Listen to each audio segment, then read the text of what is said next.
Yes. Sorry. I'm I'm sorry. just like, you're not saying anything. I know. Just give me a goddamn second. So, Jesus. I'm Are we like, live? yeah, Oh my God. we're live. oh my God. Syntell. Chara's just like What's stressed. I'm like, ugh. Syntell. There's What's someone. up? There's someone on the chat. His name is Tribe of Syntell. What? I'm like so stoked. I'm so stoked. Oh my gosh. Yeah. I wonder who that person could be. You finally made it. Who made it? I mean, who do you think that is? Who is it? Who is it? Saying we're fashionably late. Uh, Tribe Do you of know, do you know who it Syntell. is? Oh, is that? yeah, man, it's me, dummy. I got excited. Oh, I thought was you had a like- I fan. was like, someone's made an account with your like Bro, name. That's so cute. That would be funny though. If somebody That's so like made a cute. tribe of Syntell know. before I even got cleared. Like, wait, Oh. you know you have a tribe, right? Thank you, Kuka Chiku, for coming in with the first super chat of the day. Very nice of you, Thanks for Nice. joining. dude. So you literally just watched the episode. Yeah, I'm like fresh off the episode. I still got the Winter Soldier scent still on me. It's yeah, fresh out the oven, man. Yeah. How you feeling? You know, it's definitely better. It's getting better. I'm This was glad probably- you didn't see the this is my thumbnail. favorite episode. I'm glad you didn't see the thumbnail until just now, because Right, especially with the blood splatter. yeah, I mean, it's like it's confusing where that's coming from, but it would give some kind of thing away. Yeah. Yeah, a little bit. I would have definitely been like, did somebody die? Yeah, exactly. I mean, it's a little bit confusing. I was making that thumbnail late last night, and I was like, I wonder if people can even tell what the hell this is. Because I put your Right. face, I had to look for Achara's face at an angle that suited that picture. Right. And then I'm like, after putting it together, I look at it, I go, I made this, and I'm having a hard time telling that this is like the knockoff Captain America that her face is on top of right now. So, The dollar store Captain America. the dollar store Captain America. I'm Yo, like, but you look so hardcore in the thumbnail. Yeah. Goodness gracious. that's You got that look like touch this shield if you want to. Yeah. Sucker. that's the look I get when someone's trying to grab the last thing I want at the store, and I'm like, don't you dare! That lipstick's mine. I mean, that you know, at the end of that shit, it's like, man, this escalated quickly. Yeah. God damn. Like he didn't even Yeah. care because he's going at it, and there's people out there, and like being today's day and age, everyone's like, "Ooh, Yeah, but I mean, let me just post you know, this." I think every guy has seen red at one point, you know, and it's like you just Yeah. get tunnel vision and like that rage, tunnel vision rage, and you're just like, "Ugh," and you can't hear or see anything around you. Yeah, you know? if that happens, then you kind of, I feel like You run. your Captain America badge and shield gets revoked. Yeah, well, for sure. Yeah, I mean a little bit. I mean, yeah, because Steve would have never done that. But He they did do it. in that moment though. It did make me actually feel bad for him, and I didn't ever want to feel bad for that dude ever. I just wanted him to did? just fall, be a villain, and me be happy with it. But I felt bad for him because he lost his homie. man, Oh, you know? Wyatt Russell. What's his name? Yeah, man. No, his friend. Tyrone. I his- just know his name is Tyrone something. I know his Tyrone. wa- Wait, which guy did you feel bad for? New for- cap. for New John Cap. New Cap. Yeah, Walker. Wyatt Russell. No, that's his. Oh yeah, that's his actual name. I thought you were talking about the name of Battlestar No, he's feeling Which is bad for. Hoskins. He's feeling bad. He doesn't feel bad for Hoskins. He feels bad for Cap. because he lost Fake Cap. Hoskins.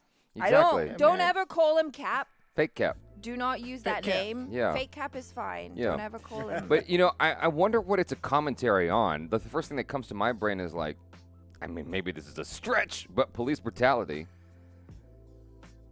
No, No. not It's an really abu- on that one. I don't think that's No.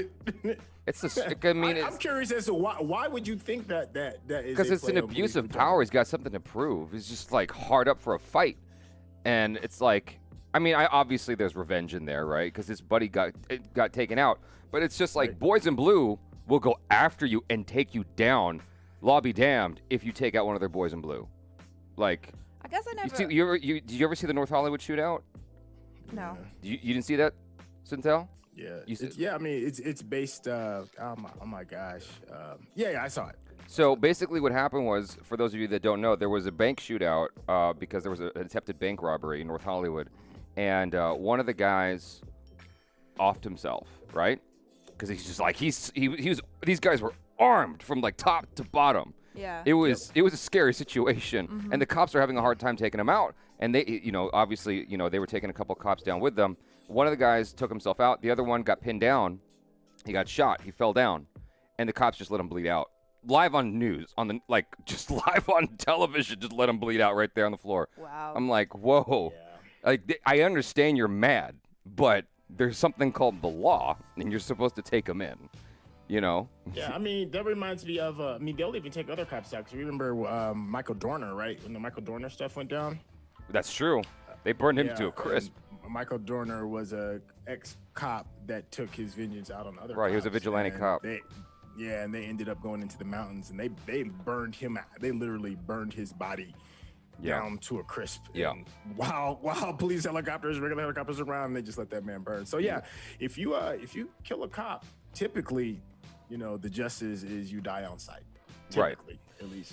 So that's he saw blood, he saw revenge. I mean, you can take the whole cop narrative out of it. I mean, he saw. I don't think It's just an abuse of power. The thing is, I see it as an abuse of power. Like he's got this badge on. He's like, do you know who I am? Like, why should I?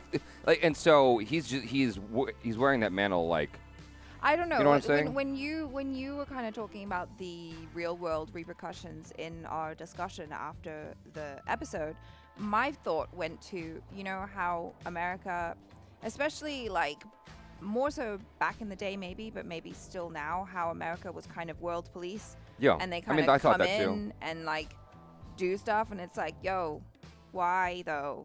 It's not your country. Like, leave it alone. It's a very complicated discussion, but I did wonder about that angle, but I'm not informed enough to talk on that angle. Yeah, me neither. So, that's about it. But Zemo did say, he was like, everybody with the exception of pretty much Steve, if you take that serum, then you, in a sense, turn into a type of supremacist. Yeah. I guess it does something, rattles your brain or knocks something loose, and you believe in that your way is the only way, or whatever that thing is. And it appears that new Cap fell into that trap. Well, he seemed unstable from the beginning. Yeah, because we recently rewatched all the Captain America movies, and in the first one, the Doctor said, it basically just amplifies all the qualities that you already have. So this was like money. Yeah. Super soldier serum is nothing but, good old fashioned cash. Can you bring your mic in a little bit? Barack Obama says the integrity of that shield has been compromised. I cried when I saw blood on the shield. It's shocking how true to life this show is.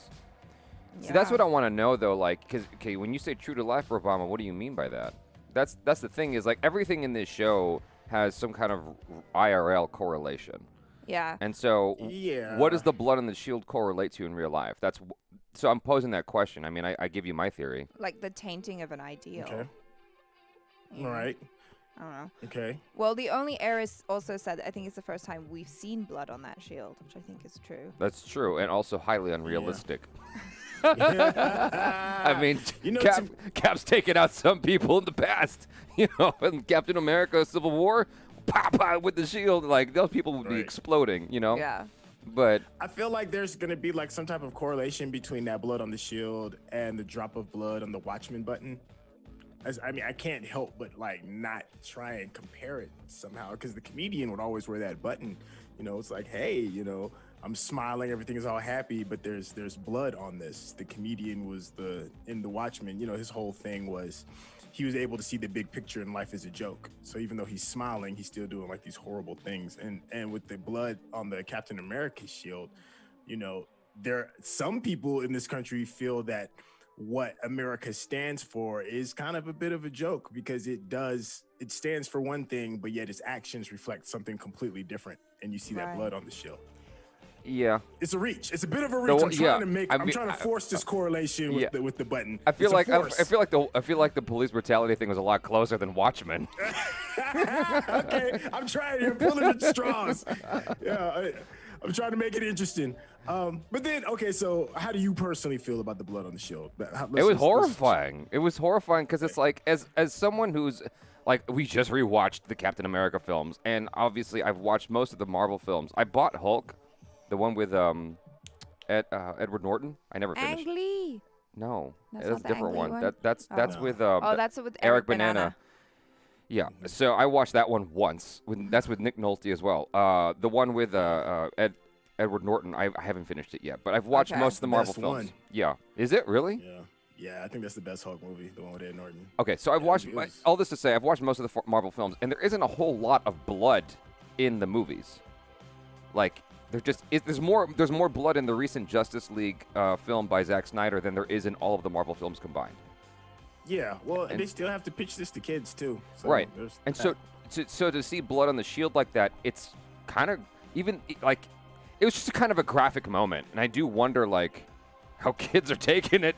Like, how did Cairo take it? Did he watch it? Yeah, He's- he's in an age where Yeah.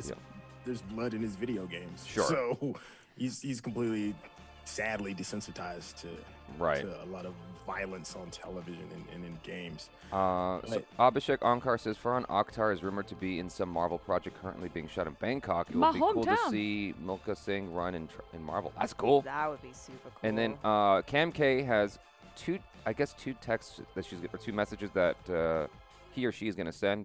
The first half says, this was about self-doubt, rage, and a lack of self-control. Some reactors were cheering Walker on, but what they don't realize is they were rooting for Cap's legacy to be tainted as Walker. It may have been understandable, but as Cap, Roger's heart would have been broken if he Yeah, saw that. would've, This specific yeah. kill is not remotely close to any of Cap's Yeah. bodies. Yeah, 100%. Like it was just like a really awful moment, and was especially just horrifying. like seeing him lose control like that, because that's Hold not. up. Cam K says other people were cheering at that moment. I was horrified. Yeah. Some people were cheering. Like, what viewing party were you at?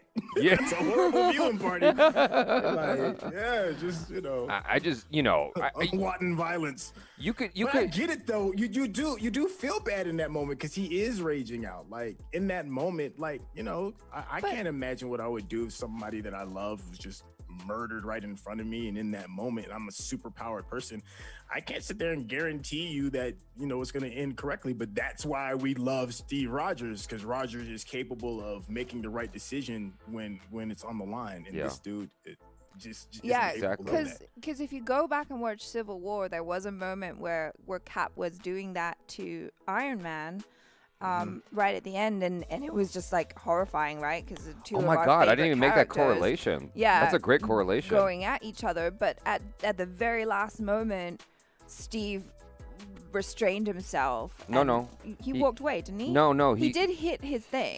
He basically disarmed him. He could have killed him, He could have killed him. but he disarmed him. Yeah. He knocked out his His little heart thingy, yeah, the magnet, Yeah. whatever thing, and then his source of power. yeah, the thing that keeps him alive. You know what I mean? And then he walked away. So there's just like Steve Rogers has a level of class. He's a classy dude. They don't make him like him anymore. Yeah. And then Yeah, John Walker. well, he's a symbol. I mean, he was such a good symbol because he's a symbol of what we strive to be, even though our truth is the real Captain America, the new Cap that we have. I think that to me is the big correlation. Steve is the ideal, but the truth is what you see now holding the shield and holding the mantle. That is the true, We got America. We got Amira Muhammad back in the chat. She says, "No one I know who watched it cheered. We were all horrified." yeah. I mean, quite rightly so. Yeah, I mean that was like a City of God moment. Did you ever see City of God? I did, but Hell I yeah. don't remember it.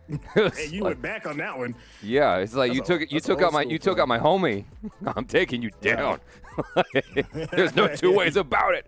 What I'm Right. saying? That's what I'm saying. No, that's why we love Cap. That's why we love Cap. That's why he's a natural born leader. He's always going to be level-headed in those moments. Right. Yeah. Now you got this sucker Low in here. Does anyone else Oh, feel like man. it's low sound? Anyone else feel like it's low sound? I can bring it up if it is. Just let me know.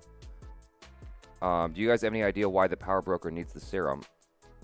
Why does it? Leverage. Yeah. Yeah, rich person that wants leverage. Ishan Vatsa says, I hate the fact that I have to name Steve Rogers to make the distinction instead of just calling Cap. Yeah. Yeah, I mean, I feel you on that. It does feel a little bit confusing, but low sound. Okay. So two people said low sound. Let me fix this a little bit. Is low sound off for everybody? Me. Or Me. just- Let me fix okay. it. Tushar Test. Dixit says Test. this also solidifies Zemo's belief that super Hello. soldiers shouldn't exist. Hold on. I'm Test, sorry. test. Is that better? Is that too loud? Yeah. How's that, you guys? Test. Is that too loud? Let me know. Okay, go ahead. Oh, well, I lost it now, so hang on. Okay, this also solidifies Zemo's belief that super soldiers shouldn't exist because humans will snap and super strength would result in scenarios like this. Yeah. Yeah, I think Zemo's right. I think Zemo is right in that part. Well, that's why you No, gotta, his- like, really screen who you're giving it to. Siddharth, Well, go ahead.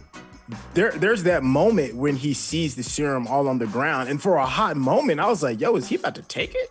Like, was I the only one that thought that for a moment before he smashed it up? Because he pauses as he looks at it, and he picks up one, and then he just starts smashing it with his boots. Oh, I And knew was I knew he was okay. gonna. I He's didn't a think. true believer. I didn't think he was gonna take it. I didn't think he was gonna take it for himself. I knew he was gonna smash it. Okay, see, I thought Yeah. there was a moment like when you speak all that truth, but then when it's in your hand, does the hypocrisy come out? And I thought there might have been that moment. And I was like, oh man, Yeah. Because I'm like forward thinking as all this happened. I'm like, Yeah. is this how he's gonna try and get away from the Dora Milaje? He's gonna take this or whatever it is. But then he stuck by his guns. He stood by what he believed in, which makes him even an honorable villain, I guess. I don't know. Is that a thing? I feel like he's got a lot of. He's just got a code, you know. Yeah. And he lives by his code. Siddharth Suresh says the shield smash resembles what Captain did to Iron Man at the end of Civil War. The contrast is Captain just disabled Iron Man, but Walker killed that guy. Yeah. Yeah, Achara called that out. TK, how do you feel about Steve being idealized the way he is in the show? He definitely had his flaws. Zemo also talks of people being put on a pedestal. I feel like Captain America is just like Superman. It's like there isn't a whole lot you can really fault him for, you know, as far as I can tell.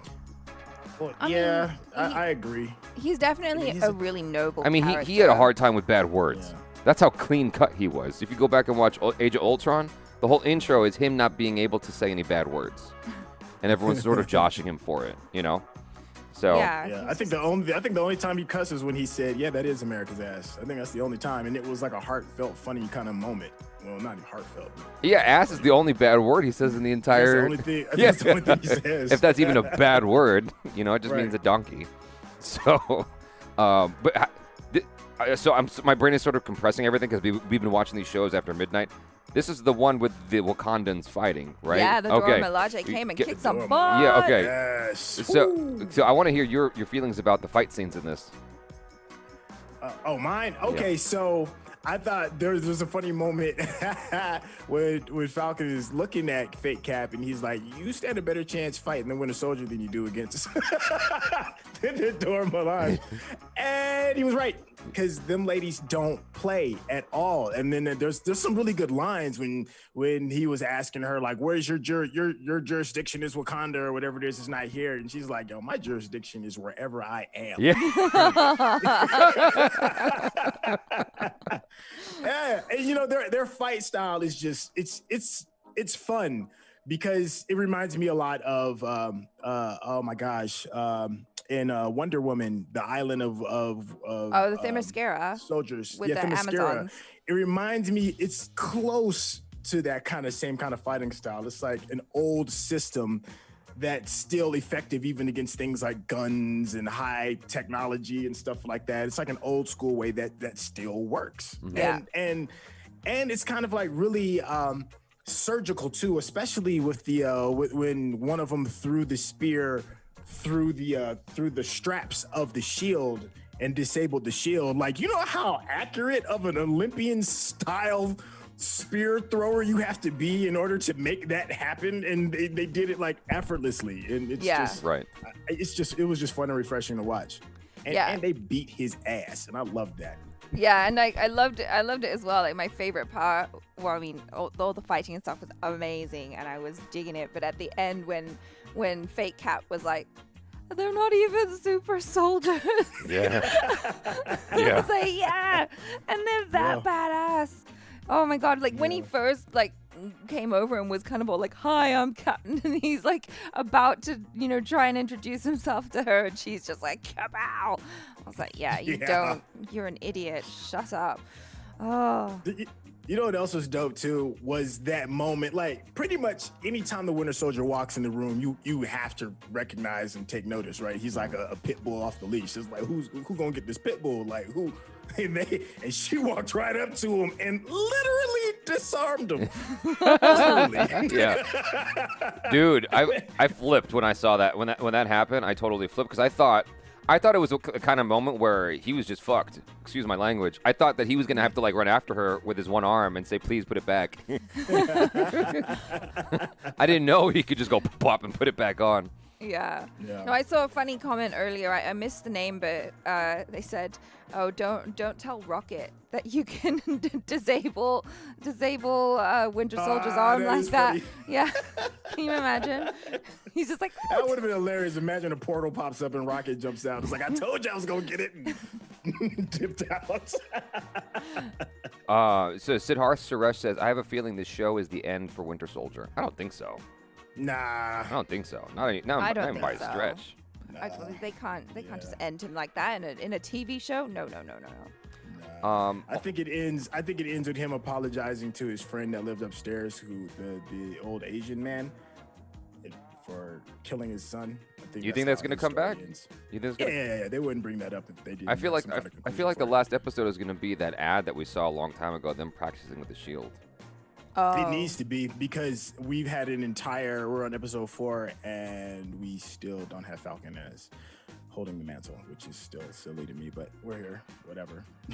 And we're waiting for it. So do you think that in any way whatsoever, Sam, because someone kind of brought it up in the chat, do you think in any way Sam is going to feel guilty for not having kept the shield given what's happened? He's probably not going to feel guilty, but he should, because this is all his fault. Yeah. I need validation. That still rubs me the absolute wrong way. You need validation. That's just a stupid through line. It's absolutely retarded and it's insulting. Yeah. So I'll be happy when he just finally gets the shield and we can keep it going. You know what else was a relief in this is that we actually got to see him be the Falcon again. Like we had a whole episode where he didn't even have the wings on and do his thing. So.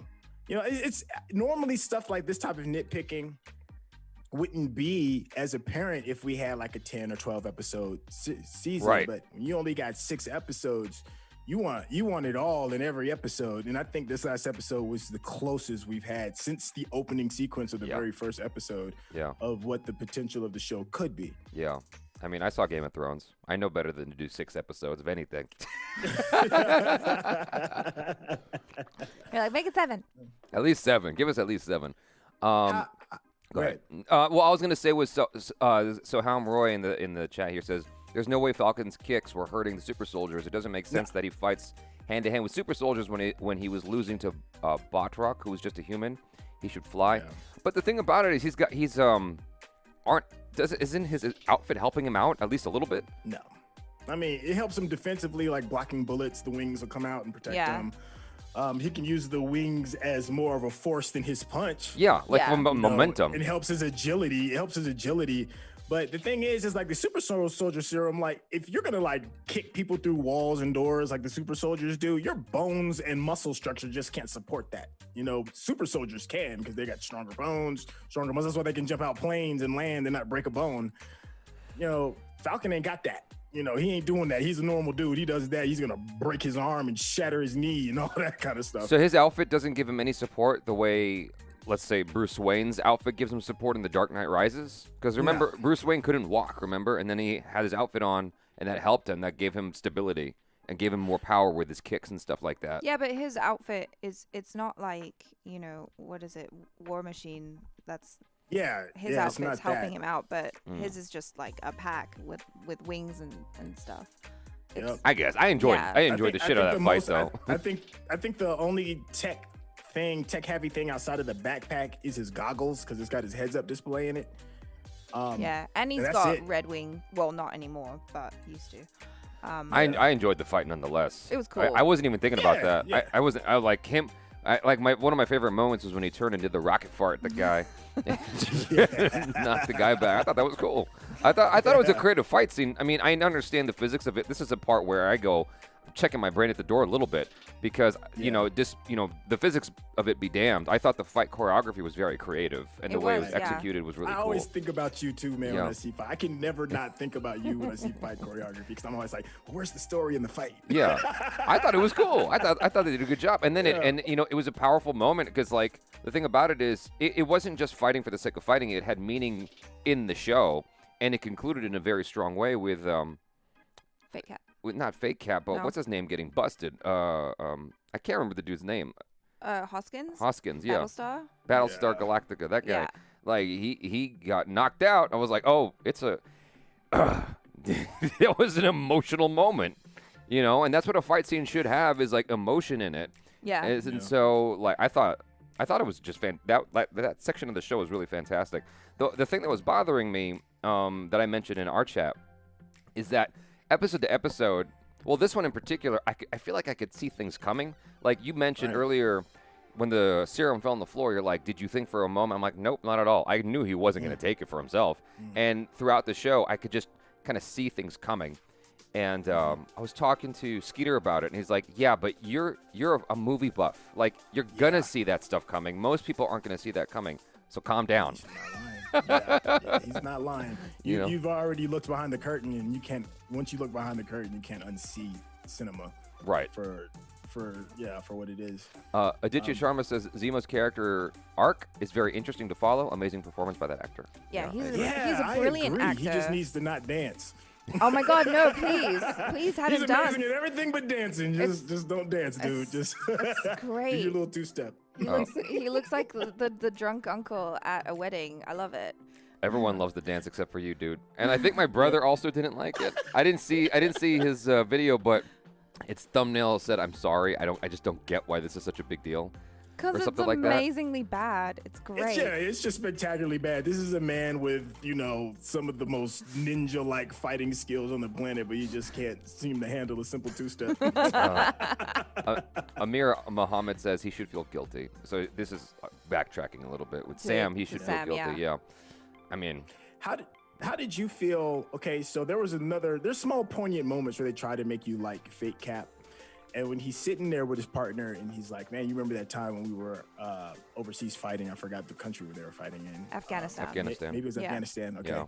When they're fighting in Afghanistan, and he was like, all these awards do is remind me of the pain of kind of like, I guess, whatever the loss was in that battle. And then here's the poignant moment is that his secondhand man, Tyrone, pretty much said, can you imagine the lives we would have saved if we had the serum? Yeah. Flash forward to the final fight scene of that episode. He has the serum. It's in him. It's coursing through his veins, and he still couldn't save his friend. Yeah. So That's to true. me, I thought that was kind of poignant because even Steve Rogers in the first in the first Captain America, even though he was the weakest out of everybody, he was still somewhat effective just because he tries so hard or whatever it was. And then the super soldier serum just made him like a god per se. Steve wouldn't have failed in that moment, with or without the super soldier serum. In my opinion, he still would have been able to find a way to save his friends. It's like, I don't know. It's just such a big difference between Fake Cap and Steve. It's just, and it's beyond just him having the serum. I guess that's what I'm trying to get at. Steve is just a good dude and a thorough soldier through and through, with or without it. I thought that I didn't even think about that, what you just mentioned. That's a cool correlation to make, because for me, what I took from that dialogue scene was like there's a lot of just messages that the writers are putting through, like that they're trying to feed us, about real life, like I keep saying, and like what that moment signified was that when you're someone who was at war, and you come back and you get like the Purple Heart or whatever it is, like these medals of honor. Yeah. They're not, for the soldiers, they're probably not medals of honor. It's like, it's representation of survivor's guilt. It's like, these are reminders of what you didn't do, who you didn't save when you were over there. You don't wear it proudly. It's just like, it's more of shame than anything else. It's a reminder. It's a reminder of your pain. Well, yeah, and it's like an object, a tiny object, which can't even, begin to help you, like, I don't know, recover or make up for the atrocities of war that you went through. It's like, well, thanks for the gesture. Ali Bilgrami says, from the perspective of the U.S. government, if one of their agents was killed by a terrorist, they would go after them to kill them. No negotiating. Is that true? I feel like we a lot of our people are unfortunately disposable. It's only when, oh, by the way, you said the wrong name for his friend. His friend's name is Lamar, not Tyrone. Lamar. I know. It's You're just mixing. ass Yeah, name, you're is just all mixing I up know. those names, dude. Don't be racist. Tyrone. Don't be racist. It's a black ass name is all I know. Lamar is as black as a name as you can get. Thank you for the correction. Yeah. Thank you. I did think I did think that as well, what you just say. I did think that when I was watching the show. I'm like, they named him Lamar. Like, of all the names, Lamar. Aditya Mahanjan says, I think Sharon Carter is power broker, and Zemo character in the show turns out like an anti-hero. His role most recognizable is in whole series. I don't. Okay, so he thinks that Sharon Carter is the power broker. Yeah, I got and that Zemo is going to be like an anti-hero. His role is the most recognizable in the whole series. Gotcha. The syntax is kind of... Yeah, I can see the anti-hero thing coming. Yeah, for sure, because you understand what he's about, and it's not necessarily a bad thing. But then you have some super soldiers like Steve Rogers, and then I think Winter Soldier is, he's proving himself, right? That are not all bad. Mm-hmm. So it's like, okay, where do you draw the line? Can you draw the line? Yeah, and that's Falcon's point. That's what he was bringing up. He's like, you're sounding like it has to be the whole extremist thing. Not everything has to be solved with blood. Yeah. Because there are examples of people that, that are proving they're wrong. Because he when he brought up Cap, Zemo was like, all right, I'll give you that. Yeah, he's okay. He killed that argument. Yeah, he's the exception to the rule. Yeah. That was what I got from that scene. Because I think you had mentioned it. Like, do you think he's gonna want to? Were you the one that said it? Like, you think he's gonna take him out later on, or? Yeah, because he made Sam made that point where he was kind of like, what about Bucky? Like, he's still letting him kind of be around, but maybe it's just because it's convenient for now. Who knows? I think it's because he's the exception more than anything. And also, it was kind of awful what happened to him because he was made into all of that, like, not of his own will. He was turned into this weapon and brainwashed and everything, and it wasn't even like he was given a choice. He was just made into Winter Soldier without having any say in it whatsoever. We rewatched. Were you about to say something, Syntell? No, Okay. it already slipped my mind. We rewatched, the Captain America trilogy to just see the scenes with Bucky and Sam, and I have no idea how the hell they recovered Bucky. Like, he fell off the train in the middle of just nowhere. Like, nowhere. Like a cartoon. His ass was gone. How'd they ever find him? Like, the assumption is they were doing experiments before he fell down. Yeah, they were already experimenting on him, and then they found him, but at that point he had like frostbite on his arm or something, so it couldn't be saved. Yeah. Yeah.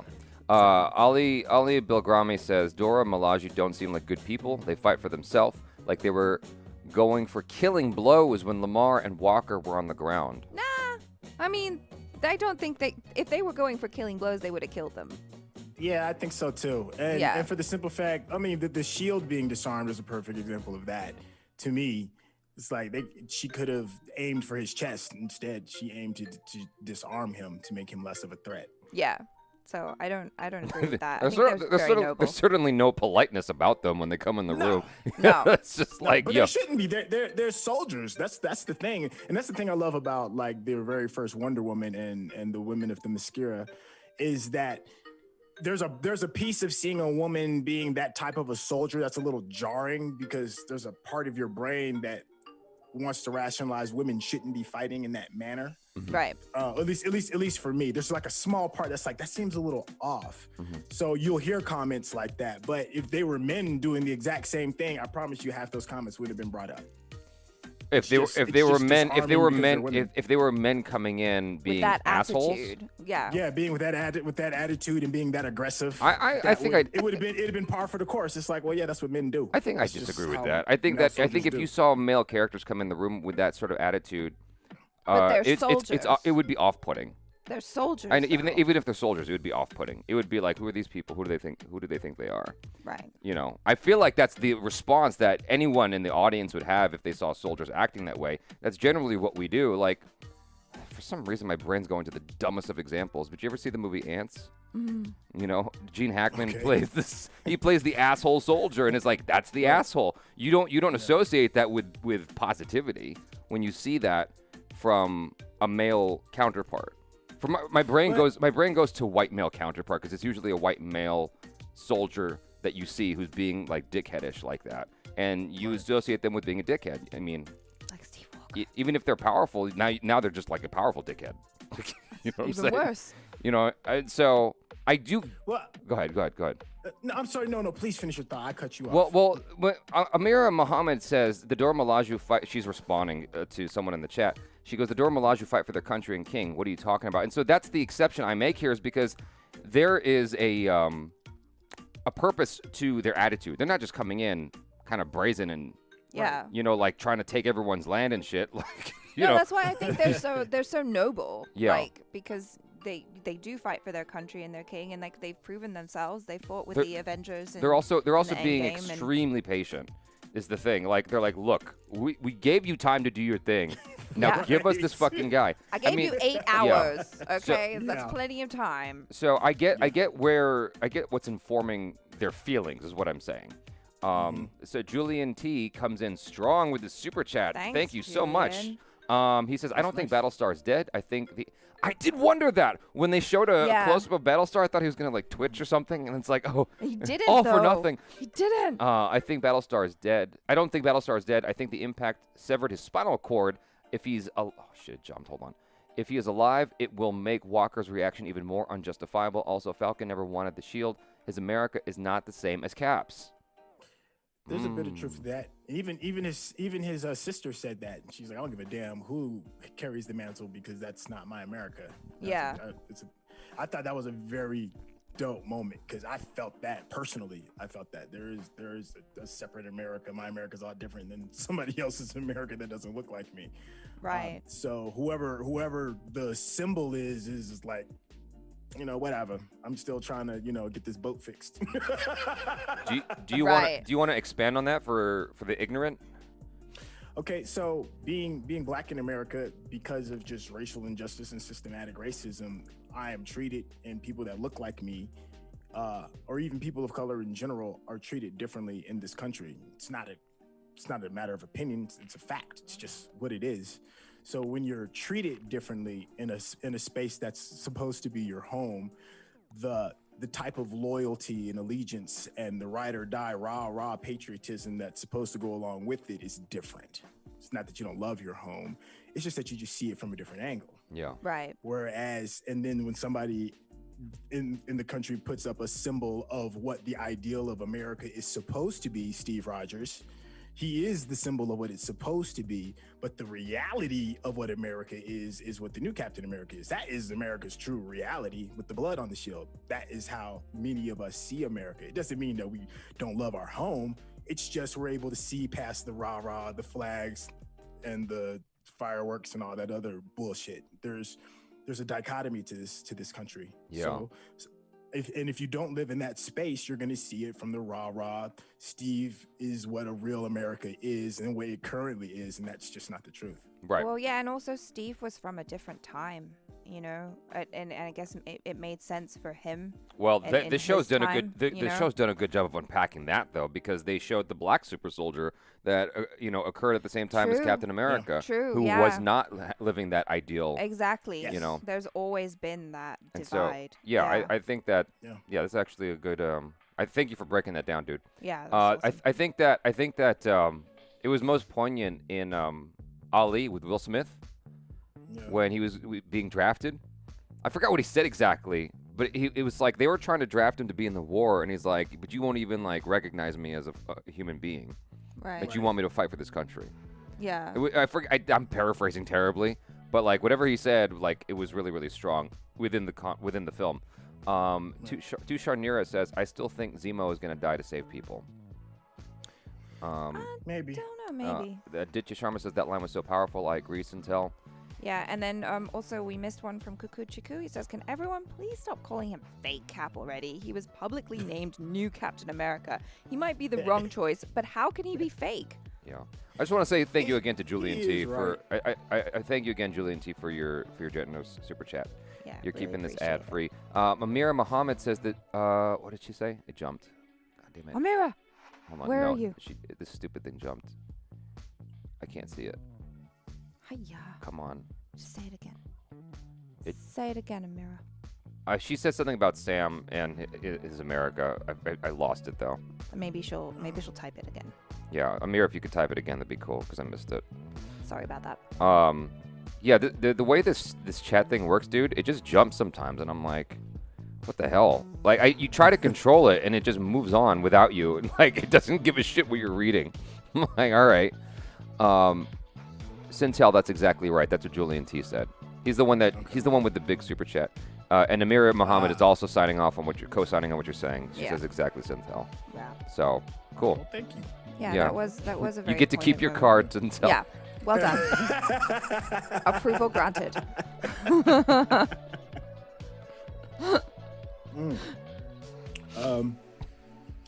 I had a moment I forgot. Hey, so how did you feel about the moment when the Dora Milan?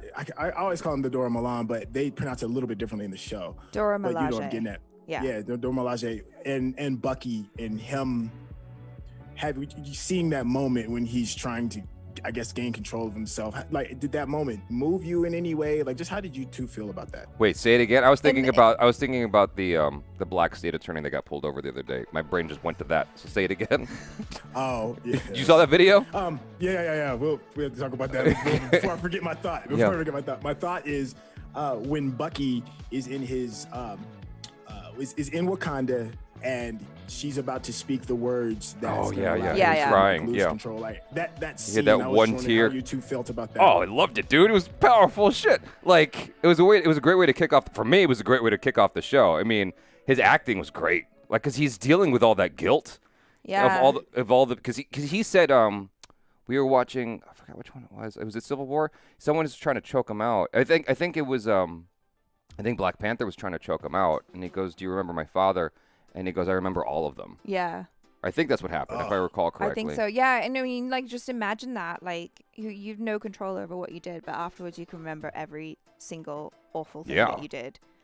So he's afraid of succumbing to that again after hearing the words. Yeah. And like to be free of that finally, like that, you know, I can imagine like how different people can sort of relate to that, whether it's like addiction or whatever, to be free of that thing that used to control you and make you do terrible things. Yeah. You know, I can imagine how cathartic that crime must have been for him.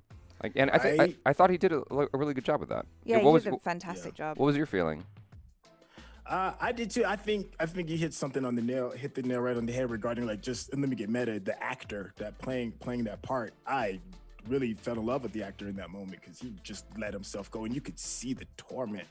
Yeah. Like, I can't imagine reliving all those atrocities that you did. And I also wonder, like, how long was that rehab too? Because a part of it implies that he might have just been there like a couple of days and, you know, they fixed him up. But then there's a part of me that wants to think like maybe he was there for like a year or so. And that was just I think he was there for a while. Just hard journey. And then this was like the final moment to see if those words. I feel he was there for a long time. I think he was there for a considerable amount of time. And that's where he got the nickname the White Wolf as well. Yeah. Yeah. There's also something else that is a little bit implied too, because he asks her, he's like, "Yo, what if I snap?" And she's like, "Don't worry, I'm not gonna let you hurt anybody." Like, she said it with confidence too, like confidence. She's like, "No, you strong, but you really don't want this. I got you." But then I loved that. It was just like, yeah. And then also they bring it back in that later fight scene because she like takes off his arm. Yeah. It's like, I know how to handle you, so don't even think that. She's like Oogway. It was very like motherly in a sense, in a warrior. If a warrior could be in a motherly kind of way, it's like a kid with a bad toy. It's like a kid with a stick and he's like whacking other kids with a stick. And she just walks up and just snatches the stick from him and be like, take your ass in the house and stop acting the fool. Yeah. That's how I felt when she took his arm. Like, I'm not going to tell you again Yeah. about whacking these kids with these stick. Yeah. So just before I forget, Syntell and I were going back and forth a bit the other day because like, these videos started popping up on my YouTube feed of cops pulling people over and then letting them go because the cops were afraid. And one that showed up was this female this state attorney for I don't know which state it was, but like but she got pulled over by this cop and he was running her tags or something like that. And she goes, "Why'd you pull me over?" He goes, "They're tags, blah blah blah." And the cop finds out within seconds that she's the state attorney, and he's like, "Oh yeah, you know, we just run the tags and stuff, and your windows are kind of tinted. I couldn't really see, like how tinted they were. You know, it's like not great. You know, and you go ahead, get out of here." She's like, "Let me have your card." And the way she like snapped her fingers at him, it was like you knew exactly who was in charge, and this dude's ass is in trouble. And then after that, I sent Syntell a video of this judge. Like any other person, especially if he was black, would have been shot down. But this judge got pulled over. He gets out of the car. He's like, "Do you know who I am? You better run my license plate as fast as possible." And the cop's like, "Okay, sir, just go back to your car." And then in seconds, the cop lets him go. And my favorite comment under that video was, "No one is above the law except for people who are above the law." Because when you go to jury duty, they tell you that everyone has to do jury duty, even lawyers and judges. I'm like, that's a crock of shit. That's you think I'm stupid? Y'all are in cahoots. God. And so anyway, that's all I was thinking about. Like my brain just went to there off of the thing you were talking about. Oh, well, bringing it back to the stuff with Bucky and Wakanda, Shubika says, even though Winter Soldier getting therapy in Wakanda was shown for just a minute, it got me very emotional. He is becoming my favorite character. P.S. Please somebody hug Bucky. I think he could do a lot of hugs. Yeah. It's just, I'm a little torn too because like the way they pitched the show before we started watching it, it really did give that buddy cop feel. It's gonna be like jokes, you move your seat forward, or I got that on camera and all that. But then when you see the series, you're dealing with, sad Winter Soldier. And it's like, oh man, I feel bad for him, but a part of me still wants to see that funny buddy cop thing go back and forth. Even though I know that's not going to happen, a part of me still kind of wants it. They sold us on that. It's bullshit. Yeah. I feel like I got taken for a ride a little bit. You ever see the movie Lord of War with Nicolas Cage? Yeah. That's a dark movie. The trailer sold it as something fun. I was so mad when I came out of that film. I'm like, are you goddamn kidding me with this? I was so upset. How dare you? You tricked me. Abhishek Ankar says Walker breaks Falcon's arm so that he can't take Cap duty. Buck does the same to Walker. Carly breaks the shield and Zemo helps Falcon rehabilitate. Oh, is this like, are you in the know, Abhishek? Or is this just like a theory? Walker breaks Falcon's arm so that he can't take Cap duty. Buck does the same to Walker. I don't know what he's talking about, honestly. Karan Walia, Tony asked that to Bucky in Civil War final fight. Asked what? What? Karan, you got to be specific, dude, because the conversation moves along quick. Julian T comes back in strong again. Says, I think Walker's going to have a round 2 with the Dora Milaje. He has now taken the Super Soldier Serum, and he and Bucky will definitely have to fight each other. This should help with his betrayal for releasing Zemo. I cannot wait to see a fight between Bucky and knockoff Cap. Dude, I was really hoping for that. When he kept trying to rush through the door while Sam was talking to Carly. I was so frustrated. I'm like, dude. Oh my God, I was so frustrated by that. That was another scene where I'm like, I know exactly how this is going to play out. Sam is going to get on her good side, and right when the conversation's getting good, they're going to come through the doors and be like, oh my God, you were betraying me this entire time. You know what I'm saying? This was your plan. It was just an ulterior motive. You were trying to trick me so you can arrest me and blah, blah, blah. I'm like, come on. We know this dialogue is coming. We've seen this scene 1,000 times. But you know what I like about that, though, is that, Sam goes in and does that. And while he has all these amazing skills as, someone who can use that flying suit and he can fight and all that, his other superpower is just empathy and just being a good person. You know what I mean? He's like the guy with heart Yeah. in Hugs. Captain Go Planet. Captain Planet. Yeah. Love you, Matty. No, that's true though. You're valuable too. No, but that was a very good skill to have, like to get her on side and to understand the like soldier perspective, and as someone who's, you know, lost and all of that. And so I was like, yeah, that's cool. Go in with your other superpower that isn't super strength. Love you. How did you feel about that talk? Because there's hints. Let me be clear, hints of a Malcolm Martin moment. Yes. Because they both agree that Yeah. the system is messed up. They both agree on that. Oh. But Dude, you just one blew is my by any means you just blew my mind a little bit. I didn't even think of that.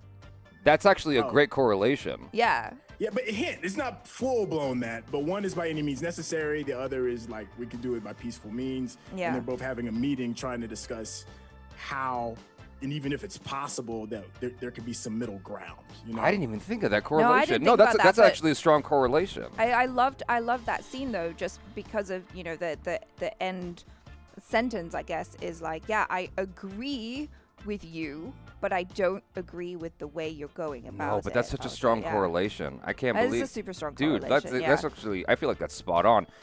The way I felt about that scene, not even taking into consideration that, like just by itself, from a creative filmmaker standpoint, I felt like the scene progressed a little too quick. It seemed like they both got comfortable really fast. Sam, I can understand a little bit better because he's used to this sort of thing with aggro soldier types. So I get him, but she warmed up to him super fast. And most of that conversation had like the same kind of tone, the same kind of feeling. It's like it seemed like they were just chatty right from the get-go. And so there wasn't a whole lot of progression within the conversation. I feel like they could have done a better job of slowly moving from one side to the other, meaning she's more standoffish, and then she starts to slowly warm up to him, and then you know, get comfortable. Right. I feel like they could have done a better job of nuancing that. But I liked what it stood for. I liked what the scene stood for and what it meant in terms of the show, what it means for real life. But just creatively, I thought they could have done a better job. It also pissed me off. This is something no one's going to say except for me. It pissed me off that he turned his back to her in that scene. Like, because it's like, dude, this is a weapon of an individual who is dangerous and you know has murdered people. And you're just going to chill and turn your back blase to her. I'm like, are you kidding me? What if she chokes you out? You don't know for sure that she's going to be all right. I think it was just awkward blocking, that's all. I don't think so. I think, well, maybe. I think the director just really wanted this shot. Yeah. Of like, you know, Sam facing this way, Carly facing this way. I'm like, dude, you're sacrificing realism a little bit here. It felt a little awkward. Yeah, not but gonna lie. Yeah. Amira says, I think she wasn't scared of him because she knew she could take him. I know. Yeah, she did have the power. Yeah. But she, even though, she also suspects that he's trying to take her for bad, right? He could have had a bunch of people waiting in the wings. It's a sign of trust. It's like the handshake. I am unarmed. You are unarmed. We are okay. No, but to what Amira is saying though, like she doesn't know that he doesn't have anyone else nearby, which he did. Yeah, and so that was not cool. I thought it was interesting how she tried to recruit him. You know, I was like, wow, that's really taking a step out. You know, like you're gonna try to recruit your enemy. I think that may be another reason why she might have been a little bit easier to talk to, because that was her purpose for the meeting. It's like, either I can recruit you, you can be on the team, and we can do this together, or I'm gonna have to like declare you as like an enemy. You know, so cool. It's just like that line in the sand kind of thing. Like, right. Where do you stand? Karan Walia says it wasn't Black Panther, it was Tony who asked Bucky, do you remember them? Yeah. That makes more sense. That's right. That's right. Yeah. Yeah, it was in the middle of that final fight scene in Civil War. He's choking him out. And then Bucky's like, I remember all of them. Oh, Sebastian Stan. Yeah. I mean, I like the progression they've made with him. He's, you know, because he was kind of emo through all of the movies. He was, you know, Winter Soldier wasn't necessarily fun to be around. It was just, he was such a downer of a guy. A downer. Yeah. So they made him a little bit more upbeat, a little bit more fun. Someone was saying earlier, there's a possibility of Carly becoming Cap, the new Cap, and I'm like, really? hell no. I don't even think so. Not even for a second. There's no way. I don't want to see that. How do you feel about her acting, by the way? I wanted to hear your feelings about that. Oh, mine, Carly? Yeah. I think she did all right. I think she's just an interesting person to just look at, just aesthetically. That's what I thought. Yeah. That's exactly what I said. Yeah. Yeah, and it's almost a little jarring and almost takes you out of the moment because she has such a unique look. And it's Yeah. like, oh, that's okay. Acting wise, I think she's doing all right. I can empathize with her. I mean, she definitely has a way of pulling from some of those emotions. And then I guess I was more sold on her when she had that moment after she blew up the building, and you could see like that touch of darkness. Yeah. Right. You know, and I was like, oh, she got some layers with that. Because to me, a lot of the times, and maybe this is just, you know, a sign of me not growing up, she looks like a puppy, like a little cute little puppy. And it is difficult to associate her being this over-the-top badass because she looks like somebody you'd be like, oh, come here, let me just give you a hug and tell everything's gonna be all right. Yeah, that's part of the point, I think, though. Yeah. But that woman is extremely dangerous. Yeah. Yeah, part of the way point. over the top dangerous. Part of the point is that she's very unassuming. You know. Yeah. It's like you would never think. That was how they introduced her, because you look at her, she's like all curled up in the truck, and turns out she's the one who's leading this shit. Yeah. She was just chilling. Yeah. So, I haven't been super impressed by her acting in the show. Like she hasn't moved me, but I agree with you because it's something that you and I talked about a long time ago. Her look to me represents what the future is, what all of us, our offspring, will eventually look like when everyone has mixed. You know. Okay. Like, that's with the melting pot. I can see that. She definitely does like the melting pot look. Yeah. Yeah. Because eventually you're not going to be able to discern DNA the way we do now, because there's going to be so much mixing of DNA that like eventually that's what you end up with is a Carly. Like it'll be a world of Carlys. You know. Amira Muhammad says, I think one thing that needs to be kept in mind with Carly is that her story had to be heavily edited due to the pandemic. That's true. Yeah. That's true. I wonder what that means in terms of story. Like, how do you process that being brought up? Well, like what are we missing? Yeah. Or what was forced? Yeah, maybe there's just a bunch of stuff that they couldn't really do. I don't know. I definitely feel the truncation of the show. Yeah. You know, it definitely feels like, you know, they got kind of screwed by pandemic or you know, COVID, because they couldn't tell the story as full as they wanted to. You know, it does feel a little rushed. Julian T's popped in again. Falcon turning his back to Carly was a trust thing. I know, dude. I know. It just still rubs me the wrong way. She later returned the gesture by leaning on the wall while they talked. The body language is important in establishing trust. I know. I get that. I get it. I get the nuances of that. I understand, Julian. It still just bugged me because it's like. So basically, it boils down to if it was Jaby I would not turn trust. my back to her. Yeah. I just wouldn't. Jaby's like, nope. You would treat her like the pit bull in the room that doesn't have a collar or leash. You just, well, I just be careful. Like you know, like you just like you coming in with your you know what do you call your kid gloves? You're like, all right, cool. Let me be careful here. Let me try to get. You know, I understand that. I understand what you're saying, Julian T, and I see that point. It still just made me uncomfortable. Like, 'cause Sam's got nothing. He's not a super soldier. Like, right. You know, it's it's the meme with the velociraptors in Jurassic Park, and he's got his hands out like. Yeah. Walking up on the three velociraptors, like you would treat it kind of like that. Yeah. It's like, exactly. I'm not about to sit here and turn my back on you because I know exactly what you're capable of. Exactly. Tushar Dixit says, Winter Soldier is the Vegeta of Marvel. Let's just hope he doesn't have a sacrifice coming his way. I don't see him as Vegeta. Ooh. Do you see him as Vegeta? I don't see him as Vegeta at all. I could see why you would say that. I might not fully agree completely. Yeah, the characters feel different, but I guess the kind of feel is similar. Yeah. I don't know.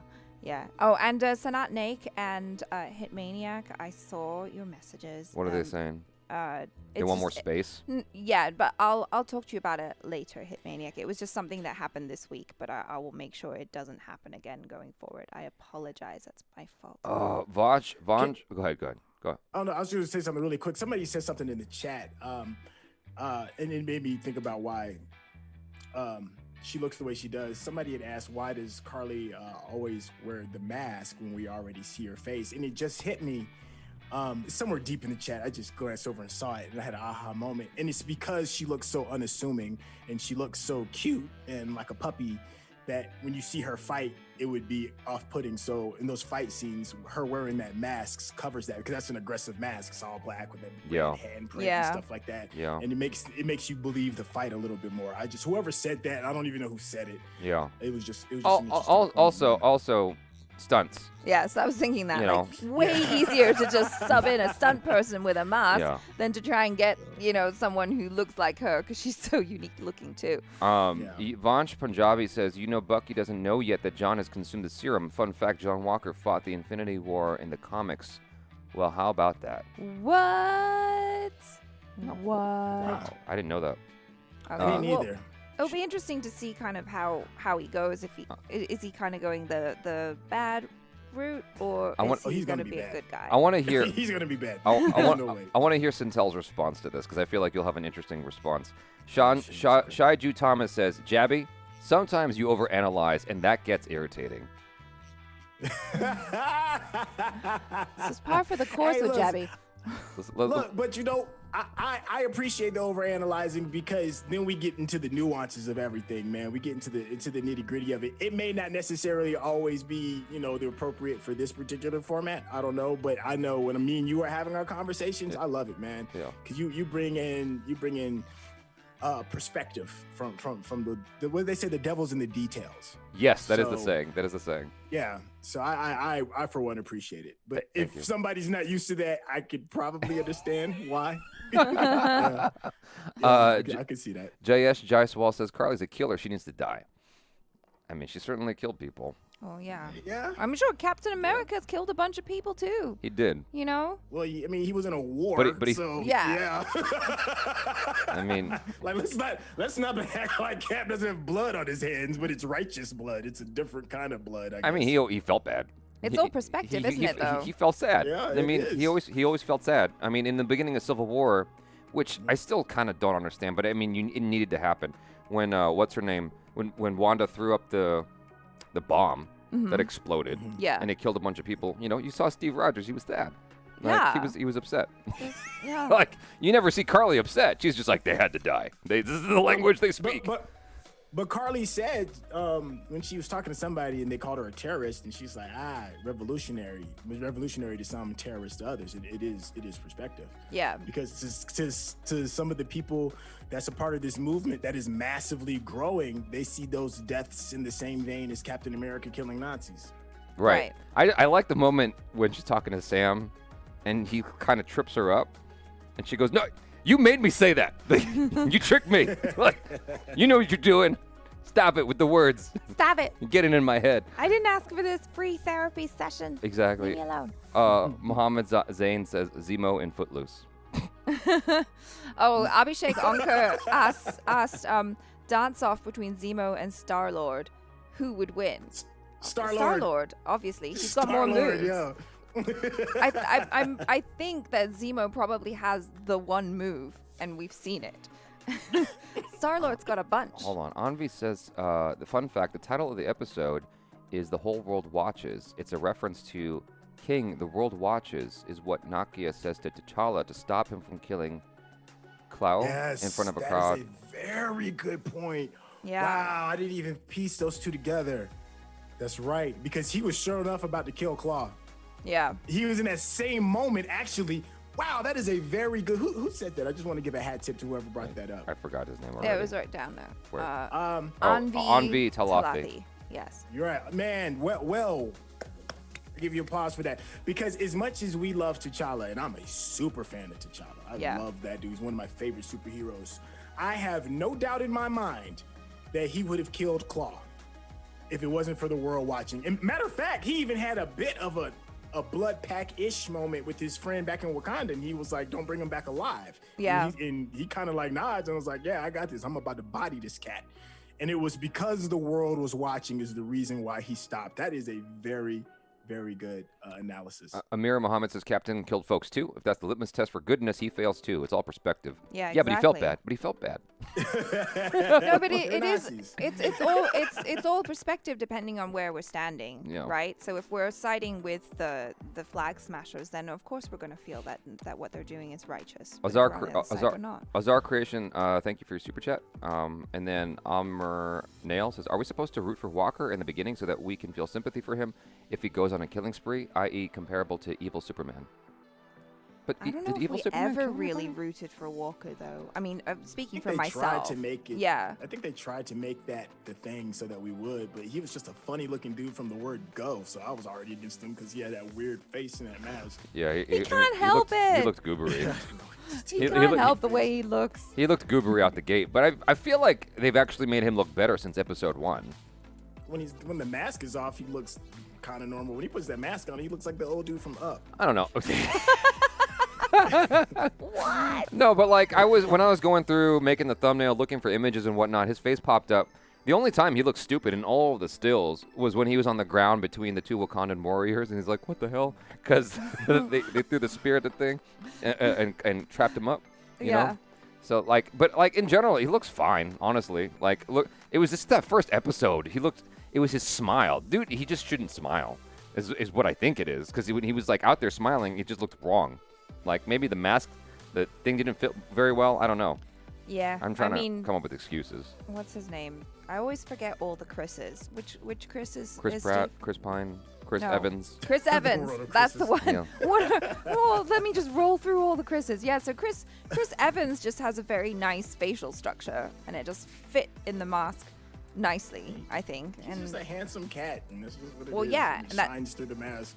that's part of the casting. He's like the all-American handsome guy, you know. And so he looks nice in the mask. I don't feel like we were ever supposed to root for Walker, but I do see a lot of people like arguing on his behalf in the comments, like he's not bad or like justifying his position on stuff, which is really confusing. It's super perplexing because the show is not making an argument for him. Like, yes, in a way, it's showing like where his roots, where he comes from, and why we should have some empathy for him. You know, he fought for the country, and he's not a POW. He's got PTSD to some degree of like stuff that he wasn't able to save in battle and all that stuff. Like he wears all that, he carries all that with him. But the show has not done anything for us to root for him. Like, Well, I think we both fall victim to, because we've seen behind the curtain of screenwriting and cinema in general, and the tropes and the things and the rules that get followed. We can sniff it out early. But if we weren't in that space, I think they did a decent job trying to sell it, because I don't think you're supposed to hate him until he kills that dude with the shield. He's supposed to be like a tormented soldier, because he did win those medals of honor, like on his own merit. That is a truth. He is the hometown hero. Yeah. He probably is the most likely person to fit the mantle. And you see his frustration of having to live up to the hype, and then having to live up to the hype when you're dealing with super powered people, and he doesn't even have the same edge as Steve does. So that's got to be frustrating as hell as well.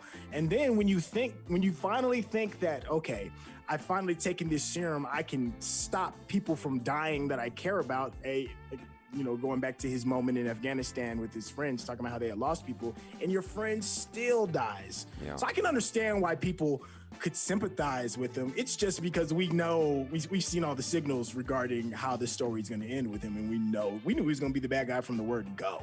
yeah. But Right. if you're not that type of person that looks behind the curtain of how screenwriting is done, I could easily see why people could like him.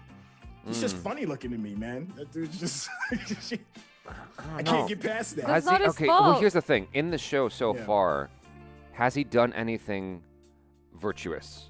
Anything good? apart from he's showing up. He's fighting villains. He is. He's doing everything he's supposed to do. It's just we see the nuances and we're like, you evil. We see that.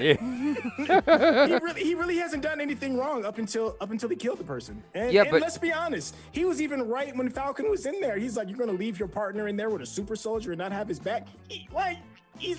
Yes, Right. but the execution is awful. Like, But- what? Sneak in. Like, use your ears. You know, just like you can listen to the convo. The thing is, it's like, yeah, if he went in there, it's like showing that he doesn't trust in his partner's skill.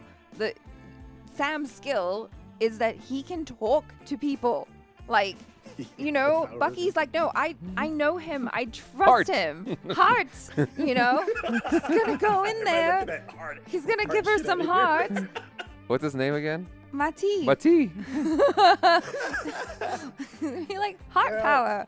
Let's go. He really is like a decent guy. We just hate him. Like until, like I said, up until he got blood on the shield. You just know you can't come back from that now. I think my favorite Captain Planet dude was the black guy from Africa. Yeah. He had the hurricane or something or Earth. He was Earth. He just he could just mess you up. Like I thought he had a super powerful one, just like rock the world, literally. Do you think we are heading towards a Carly and Bucky Sam team up against Walker from Trevor Denley? I was like off that question. I was wondering like where we're going from here. Yeah. Because you know the assumption would be that now fake Cap, knockoff Cap, whatever you want to call him, is shamed. Yeah. I am ashamed. like the crab in Finding Nemo for cleaning the. Is it a crab? Was he a lobster? He's a shrimp. Yeah. He's a shrimp. He kept cleaning, and they told him not to clean. He's like, I am ashamed. It could be a moment like that. Or it could go the other way. What? Just a random reference. I can remember that moment. Yeah. It's stupid. It could be the obvious, which is he's ashamed and like they're trying to take it from him now.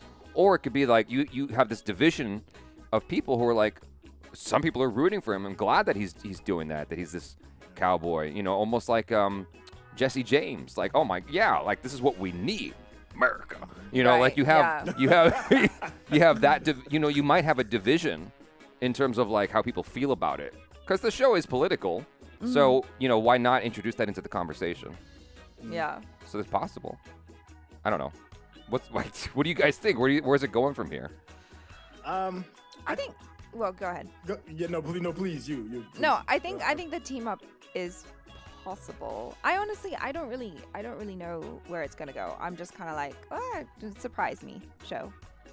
Just surprise me. Let's see what happens.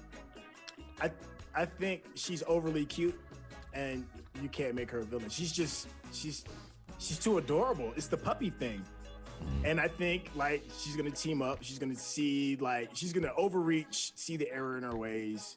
Team up one last time before she gets taken to court and then escape. That's what I think is gonna happen.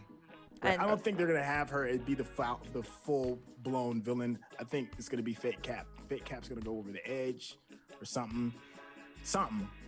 I think it's gonna fall on that more so than our adorable Carly. She's just too adorable, man. She's really cute. Julie. Every time she gets on screen, I'm like, aww.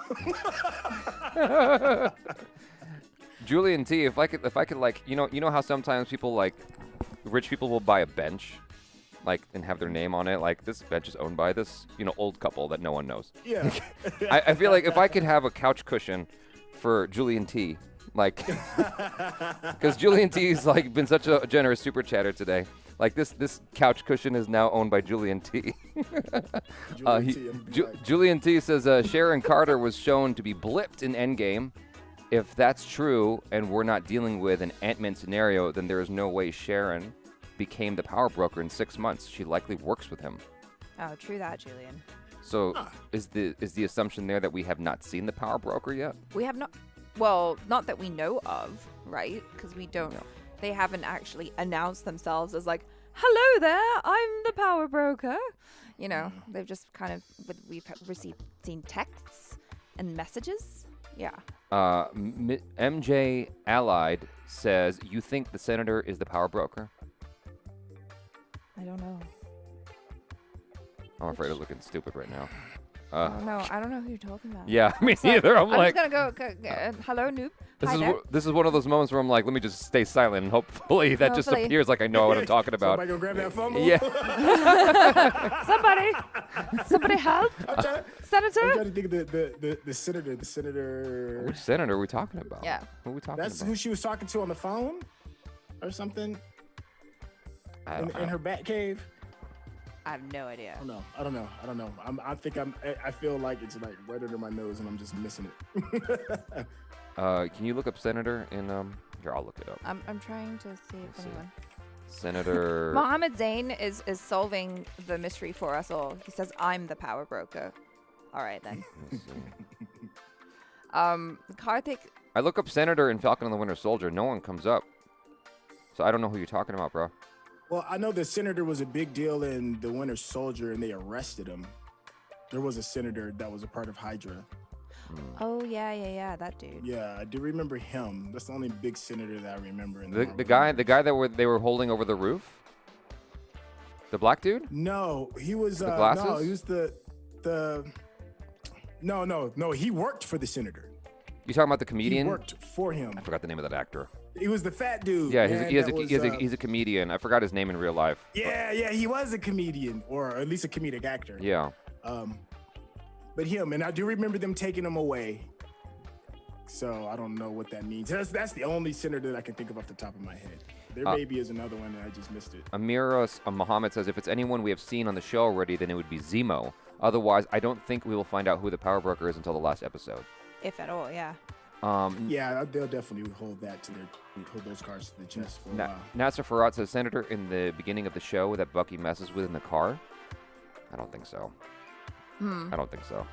Abhishek Ankur says maybe Gary Shandling, that's that dude's name. Gary Shandling was the senator in Winter Soldier. Okay. Yeah, was it Winter Soldier? Was it Winter Soldier or Civil War? No, it was Winter Soldier. Okay. I remember that. Yeah. Oh yeah, that was the storyline because it was all about Hydra. Yeah. Abhishek Ankur. Yeah. Was it Winter Soldier? It was Winter Soldier. It doesn't matter. Like this is one of those. I was like 15 or 14. Yeah. Kind of like if Abhishek Ankur, maybe Thunderbolt Ross is the power broker who wants to perfect the serum and experiment it on the mutants and possibly open the doors for She-Hulk. Maybe Thunderbolt Ross is the power broker who wants to perfect the serum and experiment it on mutants and open the doors for She-Hulk. See, I'm not up on who Thunderbolt Ross is. So. Black Dog says, "Damn that thumbnail." Ruined it. Gotcha. I had to search high and low for a photo of Achara to get that angle. Amira Muhammad says Gary Shandling passed away, so I doubt it's him. Yeah. Gary Shandling passed away? I guess so. Man, has it been that long since the Winter Soldier was on? Wow. Okay. All right. I'm getting off topic. So did the Prince, or what's his name in Prince Philip. Prince Philip. Yeah. He passed away. Mm-hmm. That passed through the news cycle really fast. So wait, is Thunderbolt Ross? Was he the guy from Shield? Like because the guy who played Sharon, the father. Sharon used to work with him. Yeah, the guy who played the father in Lost in Space, the movie, with Matt LeBlanc. Oh. He played the dad in Lost in Space. Okay, so I remember him. Okay, that's okay. Okay. I think he did. Yeah, I think so. I thought that Thunderbolt Ross might have been Ross that Sharon worked with, and Julian T, owner of this couch cushion, says top power broker suspects, in my opinion, 1 Thunderbolt Ross. Okay. 2 Armin Zola. 3 Red Skull. He was free after the Soul Stone was taken. 4 not a person but a branch of 10 rings. Of the 10 rings. Oh. Not a person but a branch of the 10 rings. I have no idea what we're talking deep. about. This is getting deep into the comic stuff. Getting deep Okay, so into Thunderbolt Ross, Armin Zola, Red Skull, or not a person. Skull. What did I say? Skull. Red Skull. Sorry, Red Skull, and 4 not a person but a branch of the 10 rings. I don't know what the 10 rings is. Oh my. That just sounds like Lord of the Rings to me. Red Skull attached to the Soul Stone? Oh, the Soul Stone is no more. It's gone. No, Cap put it back, didn't he? Oh, did he? Yeah. Somehow. Okay. Somehow he found a way and put it back. They didn't have a conflict at all. He just went back to his Betty. Hung out. He just shook hands and was like, my bad. Yeah. Hung out with his Betty while Korea and Vietnam were going down. He just hung out at home with his Betty. You know? Oh, I got sorry, man. All through the civil rights movement, just hanging out with his Betty. You know? So what expectations do you have for next week? To be honest with you, man, I'm not sure. Like I mentioned my thing. Like I feel like there's going to be the division because like the thing about it is you show all those people taking video of a Walker. That has to mean something, right? that has to go somewhere because that's how they ended that episode. So I feel like what might happen is he goes rogue. Like, Right. that's the only, like, because now, like, they want to recall him like a bad car. You know, like, Bad press. you know what I'm Well, saying? they're Yeah. definitely stripping the suit from him. Right. The shield. They want They to, have to. but like, he's full blown whatever that is now. Like, he's bad, and so he's out for blood now. He's gonna take all of them down, including Carly. Mm-hmm. And until then, he's not coming home. He's not going home until he's taken her out. Right. That's his objective. And so yeah, I feel like Carly, Sam, and Winter Soldier are gonna team up. I wonder what's gonna happen with the Dora Milaje. Is that how you say it? Dora Milaje. Yeah. So I wonder what's gonna happen with them if they're all gonna, like, you know, who knows? But Get Zemo back. I hope they're not so gone. you guys, the Ten Rings is an organization that Iron Man fought. 10 Rings is coming in Shang-Chi Legend of 10 Rings. Gotcha. Gotcha. Okay. So we're gonna. Thunderbolt Ross is the one who pitches Sokovia Accords. Yeah, that's who I was thinking, and Sharon did work very closely with him in the Captain America movies. He's part of Shield, isn't he? Or he was. Y'all want to chat about this? I'm gonna use the restroom right quick. Can just Thunderbolt Ross, is that the dude that was? Okay. he was the boss in Winter Soldier. And Yeah. the older in guy. Civil War, he comes in with the Accords and like, you got to sign this. You got to put a muzzle on this dog. I didn't know that was his name, Thunderbolt Ross. His name's I just didn't either. Ross. He's just Ross. But I guess the Thunderbolt is a new thing. He becomes Thunderbolt Ross. Yeah, Someone explain to me. I don't know. but can you talk about this real quick? I'm just gonna use the. Jaby needs to go for a pee-pee. Okay. Oh, you got to go pee-pee. So Subhajit Chakraborty says, explain this. After punching Lamar to death, why did everyone start running away from Walker? The bad guys were doing pretty well against Sam, Bucky, and Walker before Lamar showed up. Well, yeah, 'cause Well, okay, so this is where I kind of had a bit of a problem too. And that is everybody is shocked when somebody dies in the middle of a massive fist fight with superpowers. And somebody dies, and they're like, oh my God, I thought we were just going to be thumb wrestling for the next 10 minutes. And then, you know, I sneak and get away. But what Right. happened is somebody actually died, and now everybody's shocked and be like, this isn't us.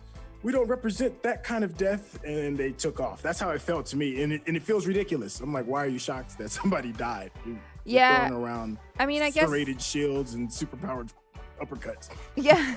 I guess it's just that they knew, like, they pushed him over the edge, right? Because it's like, oh, Right. shit, we just killed his best friend. Whoopsie. All right, better run. Yeah. You know, it's like when you break a vase or something, your mom's favorite glass thingy, and then you're like, Right. oh, I'm going to get a beating. I better, like, run, hide, get out of there until they've calmed down. I don't know. Yeah. It emphasizes that the oh shit moment too. It's Yeah. like, oh, I've really messed up, and it's proper. But yeah, but it's still irritating. It's like What I miss? you're really going for blood, and everybody's overpowered. Yeah. How are you shocked somebody dies? Are you irritated you were irritated that they were shocked? Yeah, I was irritated because like when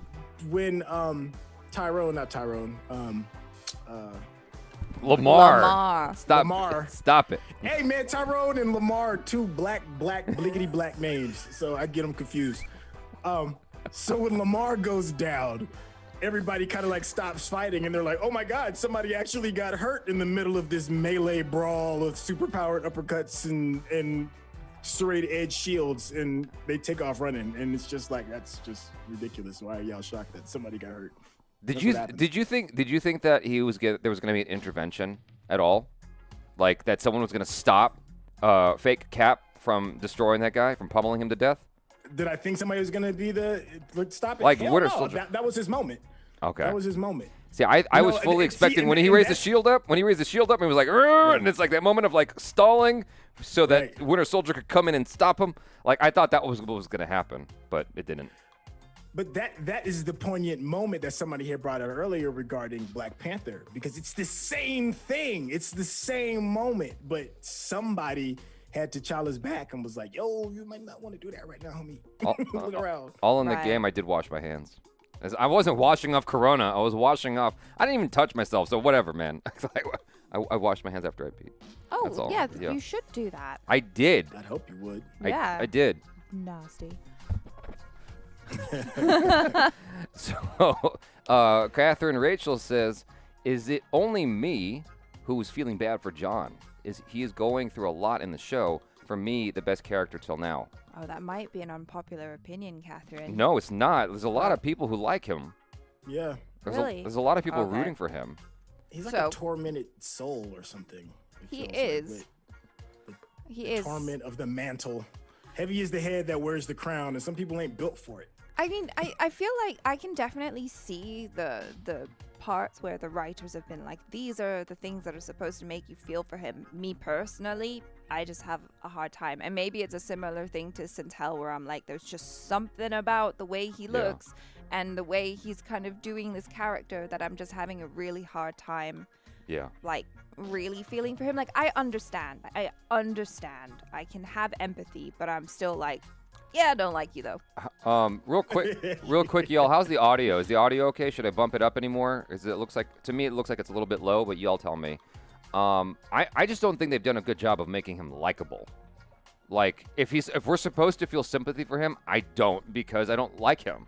He's not someone I'd want to hang out with. Like, he's, not that he has to be all chuckles and whatnot, but like they just haven't made him a likable dude. Like every scene with him, that dude is an asshole. No, the only Like- times when he's not an asshole is when he's with the people closest to him. Like in the beginning, when he was talking to his girlfriend or whatever, when he was talking to Lamar, those are the only moments where I'm like, Not even then. okay. I didn't really like, get the sense of You much. seem all right. I didn't get much from it. I wish they gave him a kid or something like that. So like he can talk to his kid. So he can talk to his kid at home. Like something. So we have like some kind of empathy for him. I don't know. Like, oh, he's got a boy. It's hard. Like that little trick right there would have worked for me. Like, oh, I feel all right. I was just, I feel for him. I was just getting so angry at him throughout the episode, though. Like- I was like, why do you have to be such a dick? Why are you such a dick? But like, imagine he's got a kid on the phone, and the kid's like, "You're not gonna let the bad guys get away with it, are you?" I No, I'm love not, you, son. Daddy. Cap's gonna get the asses. You know what I'm saying? So Amira Muhammad says, "I'm side eyeing anyone rooting for John Walker. He was obvious anger. He has obvious anger, entitlement, and ego issues. Absolutely, that's my whole thing. That's how I Yeah. feel about him. It's just that he's very entitled. But if they gave him a boy, if they gave him a son, you gotta at least have some kind of like. That's not fair. You can't just play the kid card to like Why not? make everyone be They did in Wonder sympathetic. Woman 84. They played the kid card through the whole movie. Oh yeah. Yeah, Kid, I'm doing it for my kid. It's like, Okay. You've been a bad parent though. Okay, so no one wants to bump the audio. If people start saying bump audio, I'll bump it up. So Vishak V says, I think why people can empathize with John is that he's relatable. As if we were in his shoes, we would also be like that. The pressure of living up to the expectation and not able to be that guy. Yeah, I mean, I can see that. Mr. Gamer asks, when is the reaction to Cure for Loneliness coming? When I finalize it, I guess. We have a lot of stuff to work on. Yeah. Harsh Kulkarni says, I think Steve Rogers was the strongest super soldier. Agish T. George says Sharon Carter is power broker. I don't think so. I don't know. I thought that initially, but now I'm like, yeah, That's- maybe not. Maybe I think that's too obvious. No? Two on the nose. A little bit. I feel like we haven't seen the power broker yet. Yeah. Yeah, I think because it's a franchise that Disney's trying to bank off of, they may possibly just save that as a segue into whatever the next property is going to be. So it may be an unknown person. That's what I'm starting to bank on now. Lord Volragon says, how are you throwing Walker down is like judging Bucky according to older movie actions. I don't think so, man, because Bucky was not in control of himself. He was literally hypnotized to do that shit. He was tormented, tortured, experimented on, and hypnotized to do things that were basically outside of his control. So it's not the same at all. Whereas Walker is making the choice to do these things. That's what I'm telling you. He needed a son. He needed some kind of like heart. Because like he just seems kind of heartless. He seems like an entitled guy with like this hero complex of some kind. Yeah. That's what I see when I look at him. I don't see a guy who I care to be next to or root for. It's like I guess it's like a personal choice thing. It's like some people we just are friends with, and some we're just like, yeah, I can't deal with you. What were you gonna say, dude? Yeah. I think if they had a scene showing what happened in Afghanistan, and they showed that like initially before they gave him the mantle, they just had like a quick scene or whatever that moment is of him being the hero, and I don't know, him jumping on the grenade or whatever it is that earned him the Medal of Honor. We probably feel a lot differently about him. But instead, we're just told, and this is cinema, you got to show us. Yeah. Don't tell. Not tell us. So that doesn't really like hit home. We just hear it. Like, you got 2 Medal of Honors. And what does that mean to the viewer if you don't see it? Well, that might also be a thing like what Amira was saying about, how COVID affected the shooting and stuff. Maybe they had planned to show more, or maybe it's like budget or money or whatever. It's easier to tell. It's called green screen. Rather than show. Could have done something. I guess. Yeah, maybe. that, Maybe. Who knows? Anyway, Sachu Pradeep says Carly is the one who have more evil moments in the show. She killed the innocent people in the building. She killed Lamar. She planned to kill John when he was portrayed as innocent. Until then. But she's so adorable. No, but that's the interesting juxtaposition, isn't it? Is that like outwardly she seems so adorable. She's someone with like very high ideals and a moral code, and she really wants to do something good, but she's not afraid to, crack a few eggs to make an omelet. But does that make her someone that we can get behind? Right. No, she is evil. I mean, Yeah. well, not evil, misguided, maybe. She's a bad guy. Let's just say that. She's the bad guy. She's like she's a mixture of both. She wants to do the good thing, but she'll do the bad thing to get it. I feel like we also is the volume hot, you guys, because it looks like it just got louder over here. I don't know. The OBS is weird. I can never predict what OBS is going to do. I feel like just like with Walker, we needed to see something from her backstory as well, like a flashback or something, because it's all been talk. It's all just been expository as opposed to showing me with like visual demonstration. What have these people gone through? Why should I root for them? Why should I feel for them when she just offed like 12 dudes in a building, like just casually? Yeah. Like, this is the language they speak. She didn't even feel bad about it. There's no remorse in her heart whatsoever. Like, she's just, like, blasé about it. This is how they talk. It's like, it's cool. It's cool. Asian guy. This is like this. Yeah, but that's the thing, isn't it? It's like, because if it's shown visually, then it kind of affects us emotionally, and like we remember it more. I always remember things that I see and feel more than like something that someone just told me, like expository. It's like blah, blah, blah, facts. And I'm like, show me the emotions. I want to savor them in my body.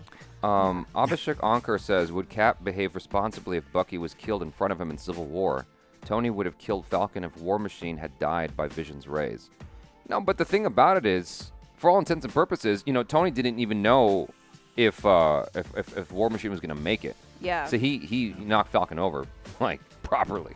Boom. And would Cap behave responsibly if Bucky was killed in front of him?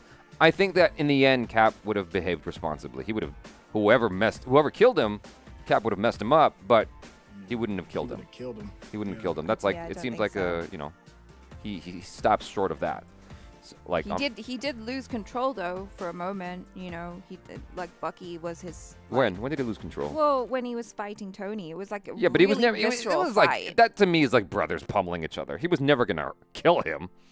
It's just family. They're just like, you ever wrestle with your sibling? I mean, it was a scary moment though. Like when he sometimes that gets scary when you're wrestling with your brother or your sister. Just like. That's true. I could kill you, but I'm not gonna. Until you accidentally do. Jeez. Syntell's an only child. I forgot about that. It's like, I don't know what y'all are talking about. Bees Tube says, I didn't like the Walker Captain America, but second episode made me like him. Then people started to send threats to the actor. After hearing that, I started to like the character more. Yeah, the whole That's sending just threats dumb. to him is, I can't even. Send threats to an actor because he plays a character. How stupid do you have to be to do that? You know what? what? You gotta be a regular dumbass to do that. I'd almost want to just like frame all of the threats, because it's almost like, oh, I got a People's Oscar for like just being the most convincing villain ever, that people are sending me death threats, because I'm that good. Well done. It's just this is what happens. This is what happens when you democratize power. It's just like you get a lot of stupid people doing dumb shit. Amira Muhammad says no. They were definitely trying to kill Tony. I don't think so, Amira. They were just trying to take him down. They just wanted to stop him. It felt. I think I kind of feel that way. Like that fight felt really scary. Like every time I've watched that fight, it felt really scary because of the lack of control there, and like they were going all out at each other, and it was like heartbreaking because it's like friends fighting friends. I could just see myself in the corner just going, no, stop, you're friends. Friends don't fight. No. I don't know. I'm more scared for Captain America and Winter Soldier in that moment. Tony's inside of a suit. He's Iron Man. He's inside of a suit. Like They every are hit, two super soldiers. every hit he takes. Yeah, but every hit he takes, it's like, is he really feeling it though? I mean, he's able to talk afterwards. So is he really feeling it? You know what I'm saying? Like he's all right. He's fine. You know, it just sucks. I think for Tony Stark until that helmet comes off, it's like he's playing a video game. Yeah. You know? Oh, All in the Game is saying something interesting there. What? All in the Game? All in the Game says head writer confirmed show was cut to 6 episodes because they wanted a high enough production value to feel cinematic and lack of additional episodes. Shows. Fake Cap's wife, GF, is AWOL from the show. Yeah, they had a nice moment when he was first introduced, and then... Didn't they watch Game of Thrones? Like, Yeah. Don't they know? Why don't they know? Just have a couple more just like, episodes, come on you guys. now. Just pad it out with some more Don't do that anymore. backstory. Dushyant Neo says, hey, Jaby and Char, did you know Madripoor town is mostly mentioned in Wolverine comics? Do you think? Yeah, that is true. Do you think Wolverine or Logan could be the power broker? Right. Wolverine's not. I don't think so. That would be so cool if he just showed up. Yeah, you know? it would be awesome. But like, they haven't talked about casting, a new Wolverine or anything like that. If they have, they've done a good job of keeping it under wraps. True. So, Julian T, owner of the. Gonna have his name stitched in here. Carly reminds me of Eren from Attack on Titans. Once a person has decided that there is no way of negotiating, they will just eradicate anyone opposing them and achieve peace that way. No enemies, no more problem. Julian T, we're not through Attack on Titans yet. But like we know, I can see that comparison though. Yeah. Go ahead. Yeah, especially in the later episodes. Yeah, well, I don't want to be too spoilery on if you haven't caught up on Attack on Yeah, Titan. we're only just getting started on season 2. We were on season 2, and what just happened in season? What just happened? Like they've they revealed that another Titan. yeah, they revealed that another girl, the girl was the Titan. Yeah, a different girl. Oh boy, you were in for a surprise. Oh! That is a good show. I'm really enjoying the show. I like it a lot. But yeah, I can see what you're saying, Julian, with Eren, because he is very much like one track. Like, I must kill them all. Like, ah! I feel like that could become a meme right there. But just Eren's just not as adorable. Yeah. No, I can't get past it. Like every time I see her and she does something bad, I just want to get, the little spray bottle and pss, right in the face and be like, stop being evil. Go to your bed. It's hard to want to see her get her just desserts. I just want to be like, come on, she was just tripping. but it's like what? Stop being evil. I think that's also in her performance, though. Like that's the thing is like I don't know that she's like owning that performance enough for me. I think it was an interesting casting because like she definitely has that kind of like that vulnerable side and that you believe her, that she cares for her cause and she cares for the people.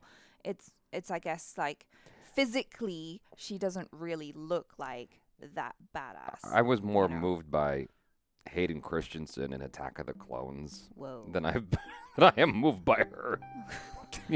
Whoa. Hey, you were the chosen. You were supposed to be the chosen one. You were supposed to be the chosen one. That's just, like I go ahead. No, please finish your thought. I'm just saying, like I believe Hayden Christensen as this tormented soul more than I believe her as whatever she's supposed to be. Like she's got her chip on her shoulder, but I don't see it. I just see her doing an English accent and delivering lines. Like she's just John Wayning this shit.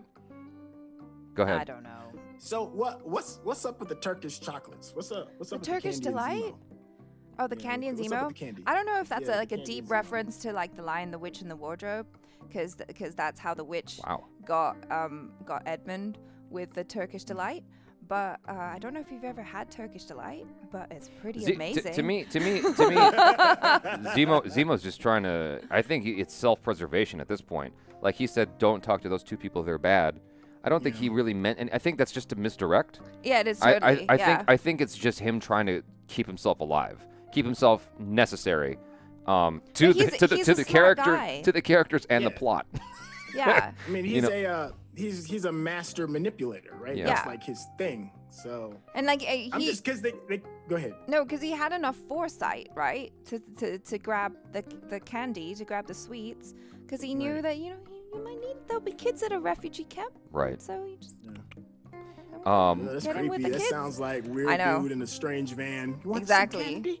I know. Yeah. I was literally like, you guys, bad parenting. All the kids were like, I'll have some Turkish delight. Like, did your parents not teach you you shouldn't accept sweets from weird old guys? Amira Muhammad That says can't dance. the woman who plays Carly is British. It's not a fake accent. I know it's not fake. I'm saying I'm just not moved by it. Like, what she has going for her is the accent. And I feel like we get bamboozled a lot as No. Americans. I think we get bamboozled by the English accent very easily. It's happened to you while you were working in Americans a do. restaurant. Huh?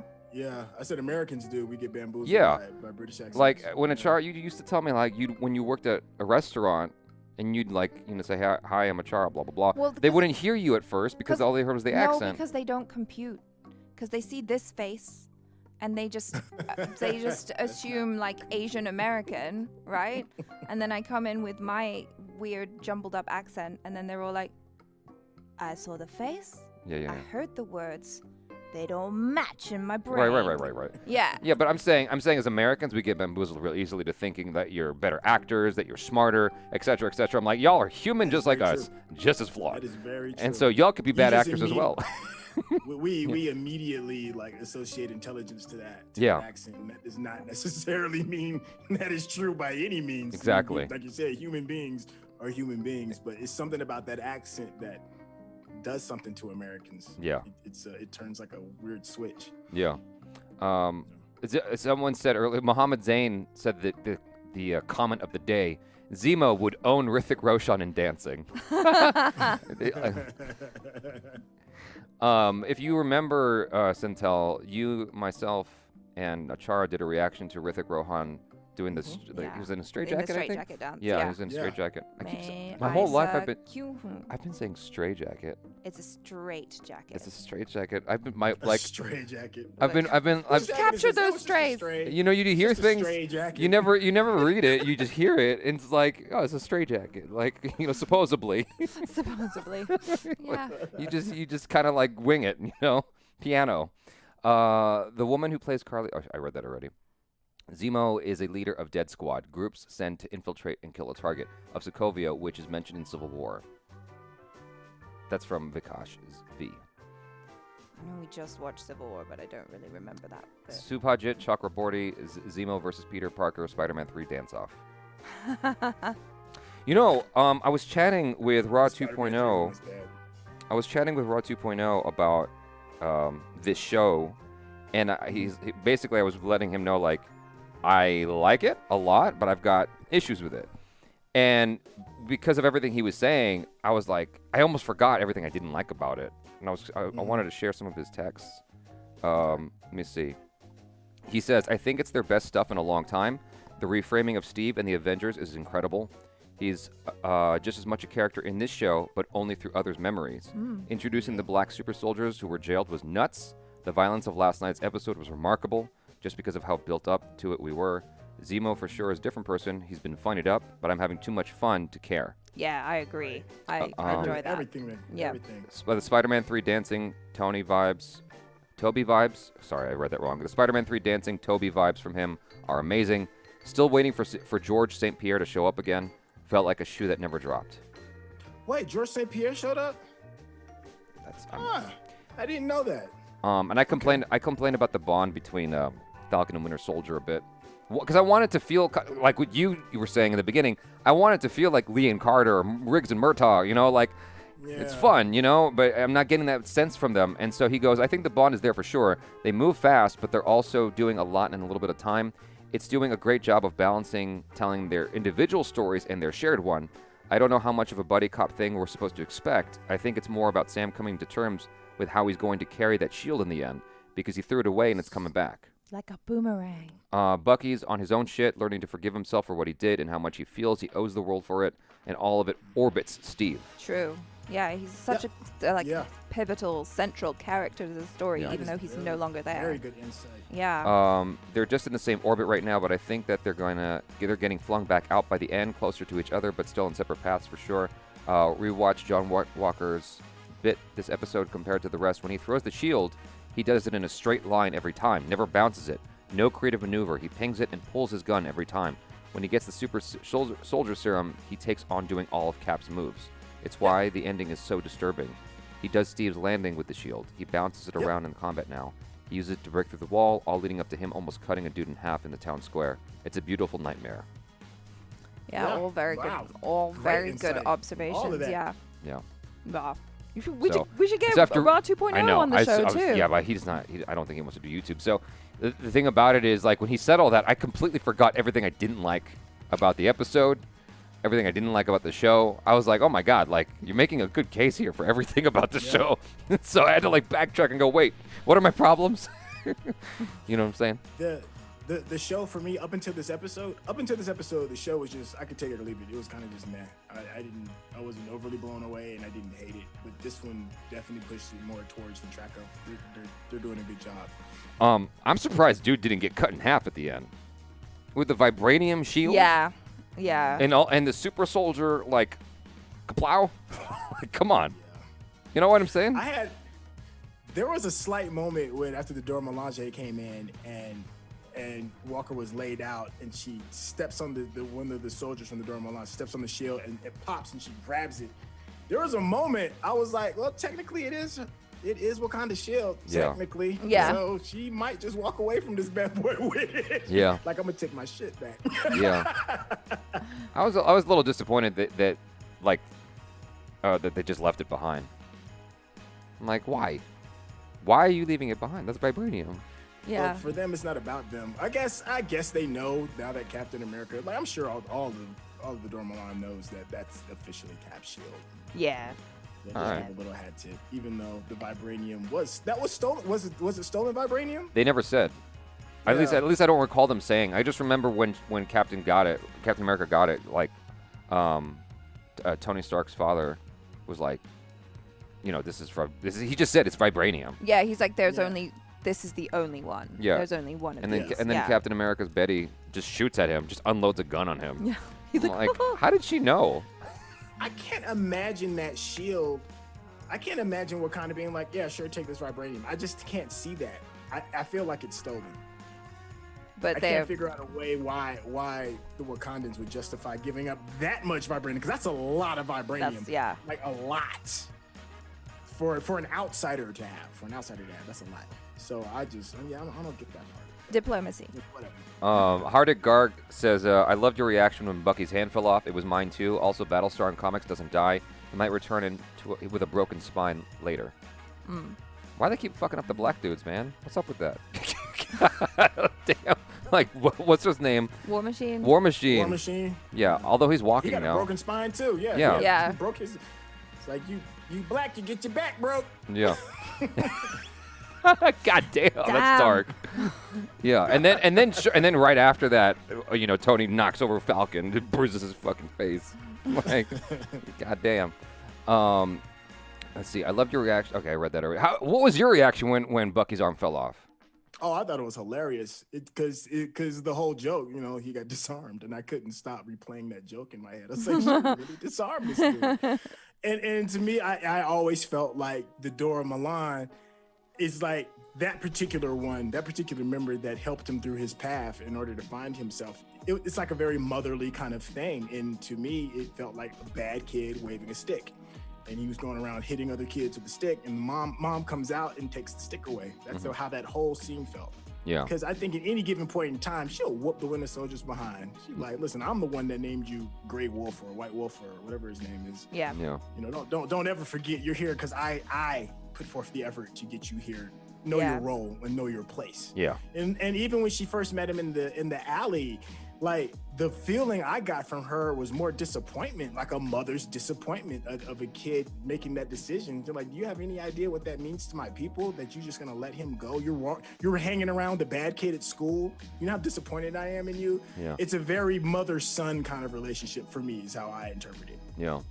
I meant to say this earlier because we're talking about the kind of buddy cop thing between potential buddy cop thing between Falcon and Winter Soldier, and it not being quite as present. And I was talking to someone yesterday, saying like, when you watched Rush Hour, you immediately felt a bond between Lee and Carter. When you watched Lethal Weapon, you immediately felt a bond between Riggs and Murtaugh. Like there was a special bond there that you were rooting for. And the person I spoke with yesterday, I don't know if he wants his name mentioned. That's why I'm kind of keeping him anonymous. Was like, yeah, the problem is that these two characters are very similar. You don't have like one that's, you don't have a disparity like you have with Lee and Carter or Riggs and Murtaugh. Winter Soldier and Falcon are very similar characters. That's the problem. That's why you don't get that buddy cop sense. I mean, you have Sam doing it a little bit, but that's largely gone away. And like when the jokes come back, they feel weird. Right. They don't feel natural or organic. It feels very meta, like you're kind of winking at. It's like breaking the fourth wall a little bit. Right. I mean, maybe it was just like a thing that they did to kind of get the audience on board. Like, maybe. Oh look, it's like a fun little buddy cop show, and we're all like, oh, that's what we were expecting, and like, oh, lots of real world stuff. I'm surprised you straight up laughed when Winter Soldier's arm fell off, though, because like that's what I did. I was shocked. I was like, oh shit, like I literally thought like he was just gonna be messed up for a while. I didn't think it was gonna just. That was almost. Nah. I was like, come on. That would have been kind of funny though if he was like running around with the arm. Like I gotta get this fixed. Fix it. How do I reattach? Did you have a moment where you think that was it? Like we weren't going to see that arm attached for at least another episode? Yeah, that's what I'm saying. No. He's just carrying it around with him like in his pocket. It's just like, he's waving it at people. No, I knew that like he just put it on. It's just like a momentary disarming. It's like those tricks like in Dragon Ball or whatever when not Dragon Ball, Avatar, where that girl from the Fire Nation just like. I know, but it might have been even cool if they integrated into the fight somehow. Like his arm fell off, now it's like an extension. Let me just hit you with my vibranium arm. That would have been kind of cool, actually. I mean, I would have liked, and like you could toss it around and stuff, and like whip people with his hand. Like, that would have been kind of cool. I mean, it would have been goofy. It would have been very anime-like. But yeah. I would have dug it. Why not? Name Channel says T'Challa made vibranium open source at the end of Black Panther. Also, Zemo said he knows Power Broker, so it's not Sharon. Episode 5 is huge cameo. Oh yeah, this is the cameo that everyone's been talking about. Isn't that what they said was supposed to be a huge cameo? No, it was episode 5. It was episode 5. But the vibranium being open source at the end of Black Panther comes well after Captain America. So. Oh yeah. That doesn't justify Captain America's shield. Yeah. And then Amir Muhammad says taking the shield would have caused a bigger issue than letting him keep it. Diplomacy. Yeah. Yeah. And it is the symbol of America too. That is. Yeah. You can't just steal the symbol of America. We don't want your flag.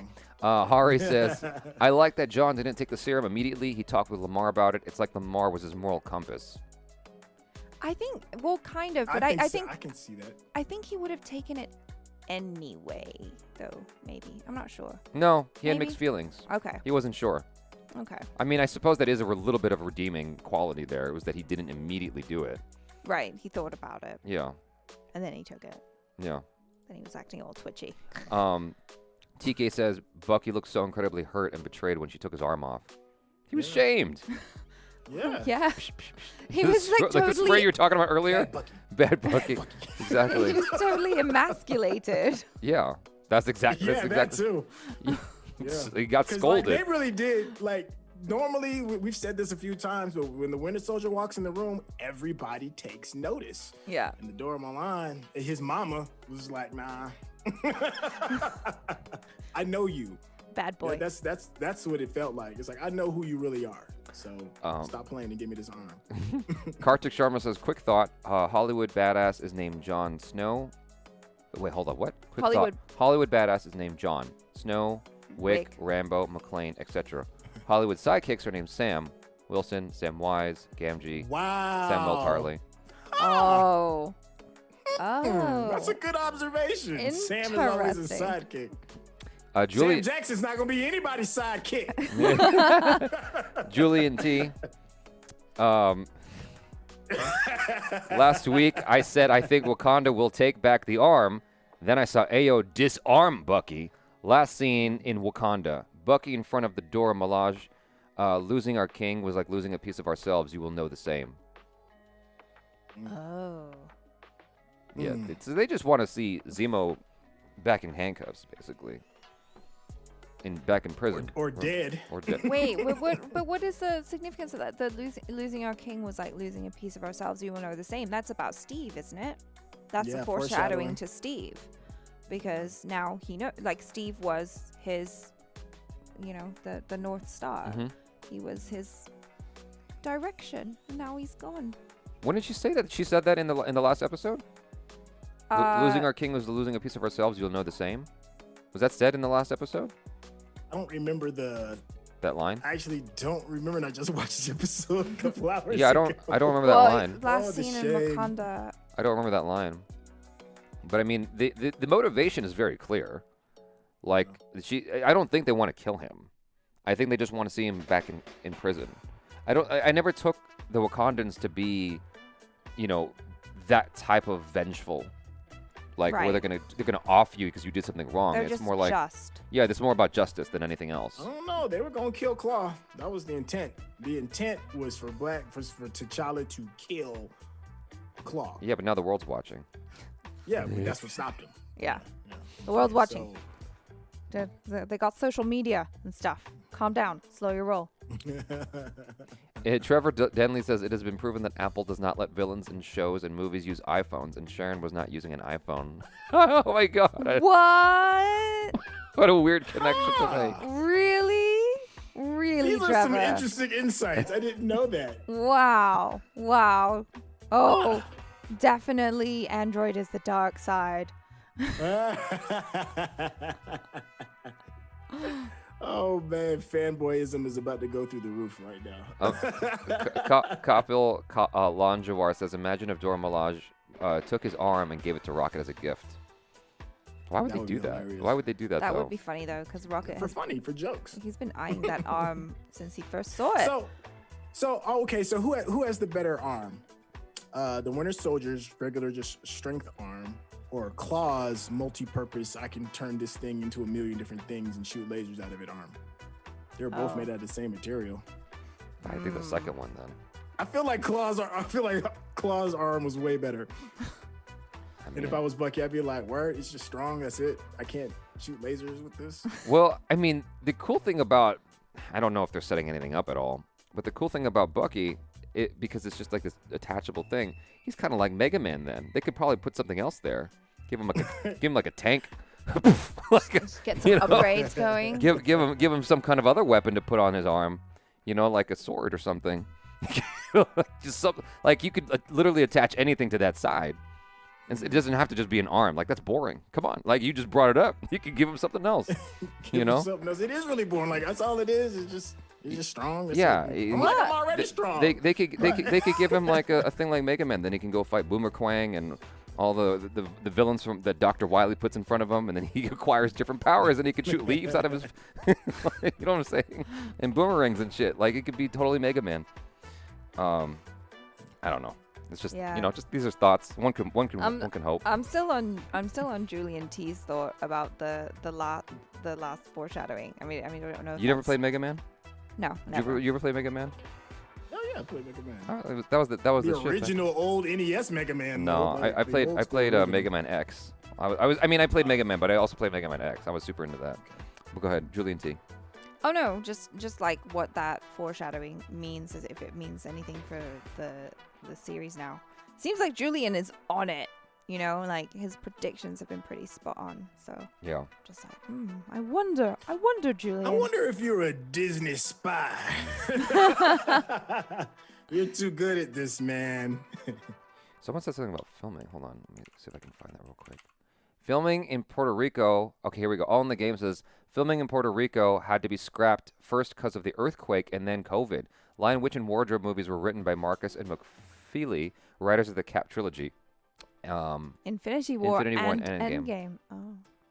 I don't know. Someone was saying how like, oh, that was a far reach with the Lion, the Witch, and the Wardrobe. It just came up in my head. Now it makes sense. I always associate Turkish Delight with those books. Maybe that's the reference. It's just self-referential. Yeah. You know. Oh, remember when we? So Turkish Delight. yeah, exactly. That's what you do when you want to catch children. Just feed them Turkish Delight.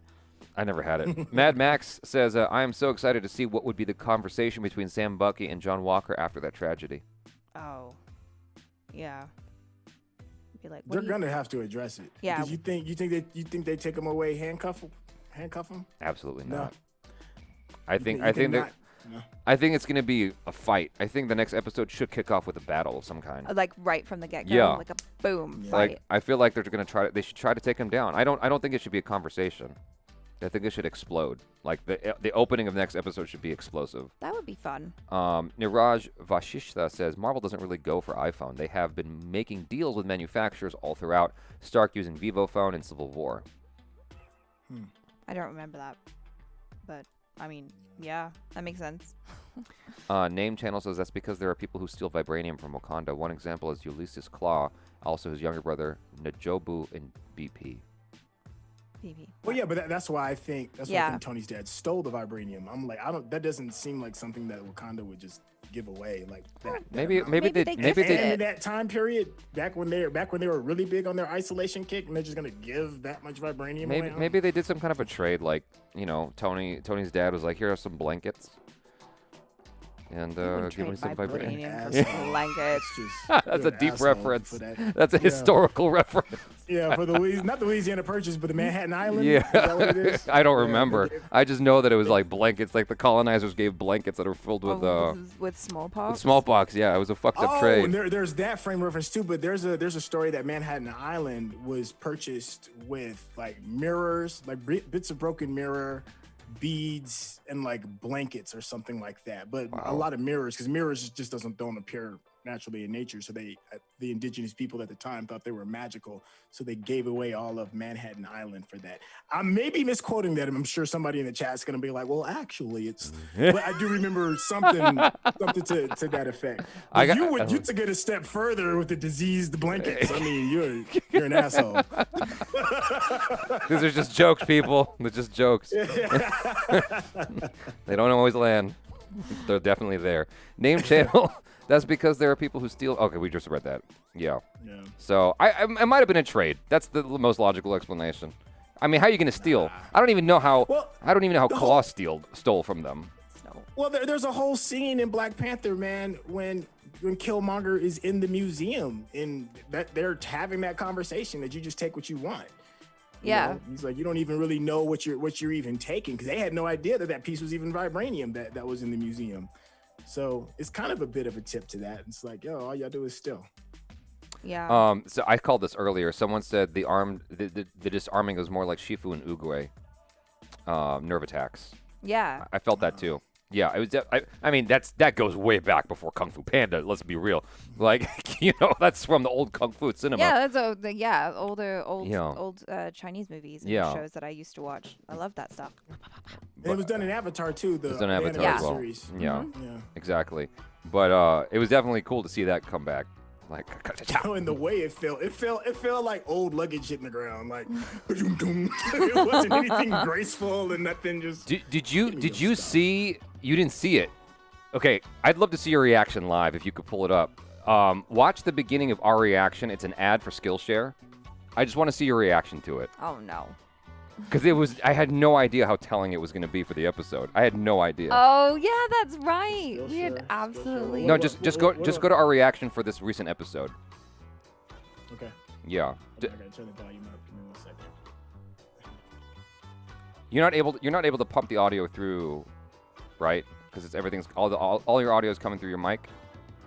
Yeah, I got it. Hold on, I gotta mute the feed. Give me 1 second. Yeah. I've got some tech stuff I gotta do to make sure the sound is good. Yeah, it's all good. Okay. Okay, well, meanwhile, while we're waiting, Julian T says Zemo will escape. So losing our king is like losing a piece of ourselves. You will know the same, is what I think they will say to Bucky when they take back the arm as punishment. Wakandans don't play. That's true. Wakandans do not play. Oh, so you think they're going to take back his arm at the end? I don't think so. But that's a good hypothesis. I mean, yeah, potentially. Dushiot Neo says, guys, do you think Bucky might be rich because he is old and will buy Sam's dad's boat in the end, giving a Batman's I bought the bank scene. No, I don't think he's rich. I don't think. I think if anything, it's Zemo who buys the boat. Yeah. Yeah, I can see Zemo doing that. I can absolutely see Zemo doing that. Vishal. I don't see the ad, man. Hold on. Let me just respond to this. Vishal Agnihotri. Oh my God, you guys are still streaming after 120 minutes. I was busy watching IPL. This is a small token of appreciation for your relentless dedication to the channel and us audience. Loving the content of late. Big up to you guys. Oh, thanks, Vishal. Double high fives. Thank you so much, Vishal Agnihotri. Really, really appreciate it, man. That was a very generous super chat on your part. Thank you. Keeping this ad free, at least for the live part. Thank you so much. Really appreciate it. Did you see that? You don't see our reaction? I'll send it to you if you don't see it. Send it to me. Just send me. It's like it's at the very beginning of the video. So let me see if I can pull this up. Throw it in the Zoom chat. I wonder if I can. Hold up. Is there a way I can do this at the same time? Oh, you want to share the screen? People have already seen it. No one needs to see my silly face. Hold on. Let me see if I can do this. And what am I looking for? Or just. It's just like right at the. It's just like right at the top of our reaction. We did a Skillshare thing. You guys have a very fun way of introducing that type of content, that type of ads. Well, we're like, it's always fun. If we're gonna I never advertise see it. you. I very rarely see it coming, and the next thing I know, I'm like, oh, we're here. It's fun. It's cool. I hope this doesn't screw anything Will up. Sam take the serum? Hell no. Sam ain't taking that serum. Are you sure? Like, even if he takes up the mantle of Captain America, would he not take the serum? That's what I'm wondering. Well, they asked him. And then they asked him, Zemo asked him. Yeah. And Zemo was like, yo, you said that real fast. Like that. Yeah, you didn't even have to think about it. I'm not taking yeah. that. Let me see. Share screen. It's like, don't you get it? I was helping fighting Thanos' army, just me in these wings. I don't need all that. Ah, he disappeared it. I knew that was gonna happen. It just disappeared. Just send me the link. Oh damn. Okay. How do I undo this? Just close it. Is he back? There you go. No, you have to change put the Zoom screen back. This is bullshit. Just bullshit. Come on. There we go. Yay, he's back. There we go. All right, I'll just send you the link so you can see it. I really want you to see this. Yeah. You want me to? I was trying to have it go where the audience could see it at the same time, but more than likely everyone has seen the video anyway. Most likely. So let me pull it up real quick and then I'll send it to you. If you haven't, it's okay. Yeah, I'm sure everyone's seen our reaction. So let me see. Chat. There's the link. Haha. All right, let me make sure I turn the volume up. Hang on. It's like 45 seconds. Jaby's super proud.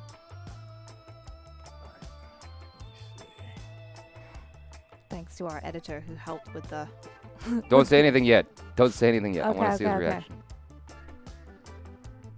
Oh, that's not the ad. Yeah, the ad's right at the beginning. It's right at the beginning.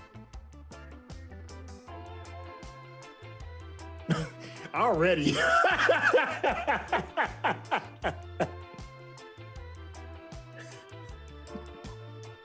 You're stupid.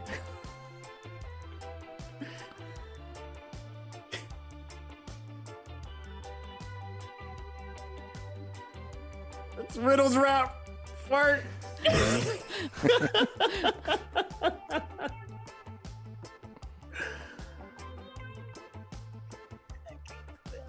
Wow. That is absolutely. That's good. I had no idea because it was a joke for us with the arm, Oh my gosh, that is good. Yeah. That is good because that is something I would have absolutely done as a child. And I would have gotten beat to no end, wasted on my mama's aluminum foil. Oh yeah. And the arm drop in the end was good too. That's fun. Big shout out to Pratham who helped us. He did make it look with nice the the VFX on that. You know, afterwards I was like, I could have just put her arm behind her, and it might have been the same. But like, we legit had her arm digitally removed. Oh my gosh. Yeah. Hold on, let me turn the volume down. Just for that quick little bit, just a teeny bit. Yeah.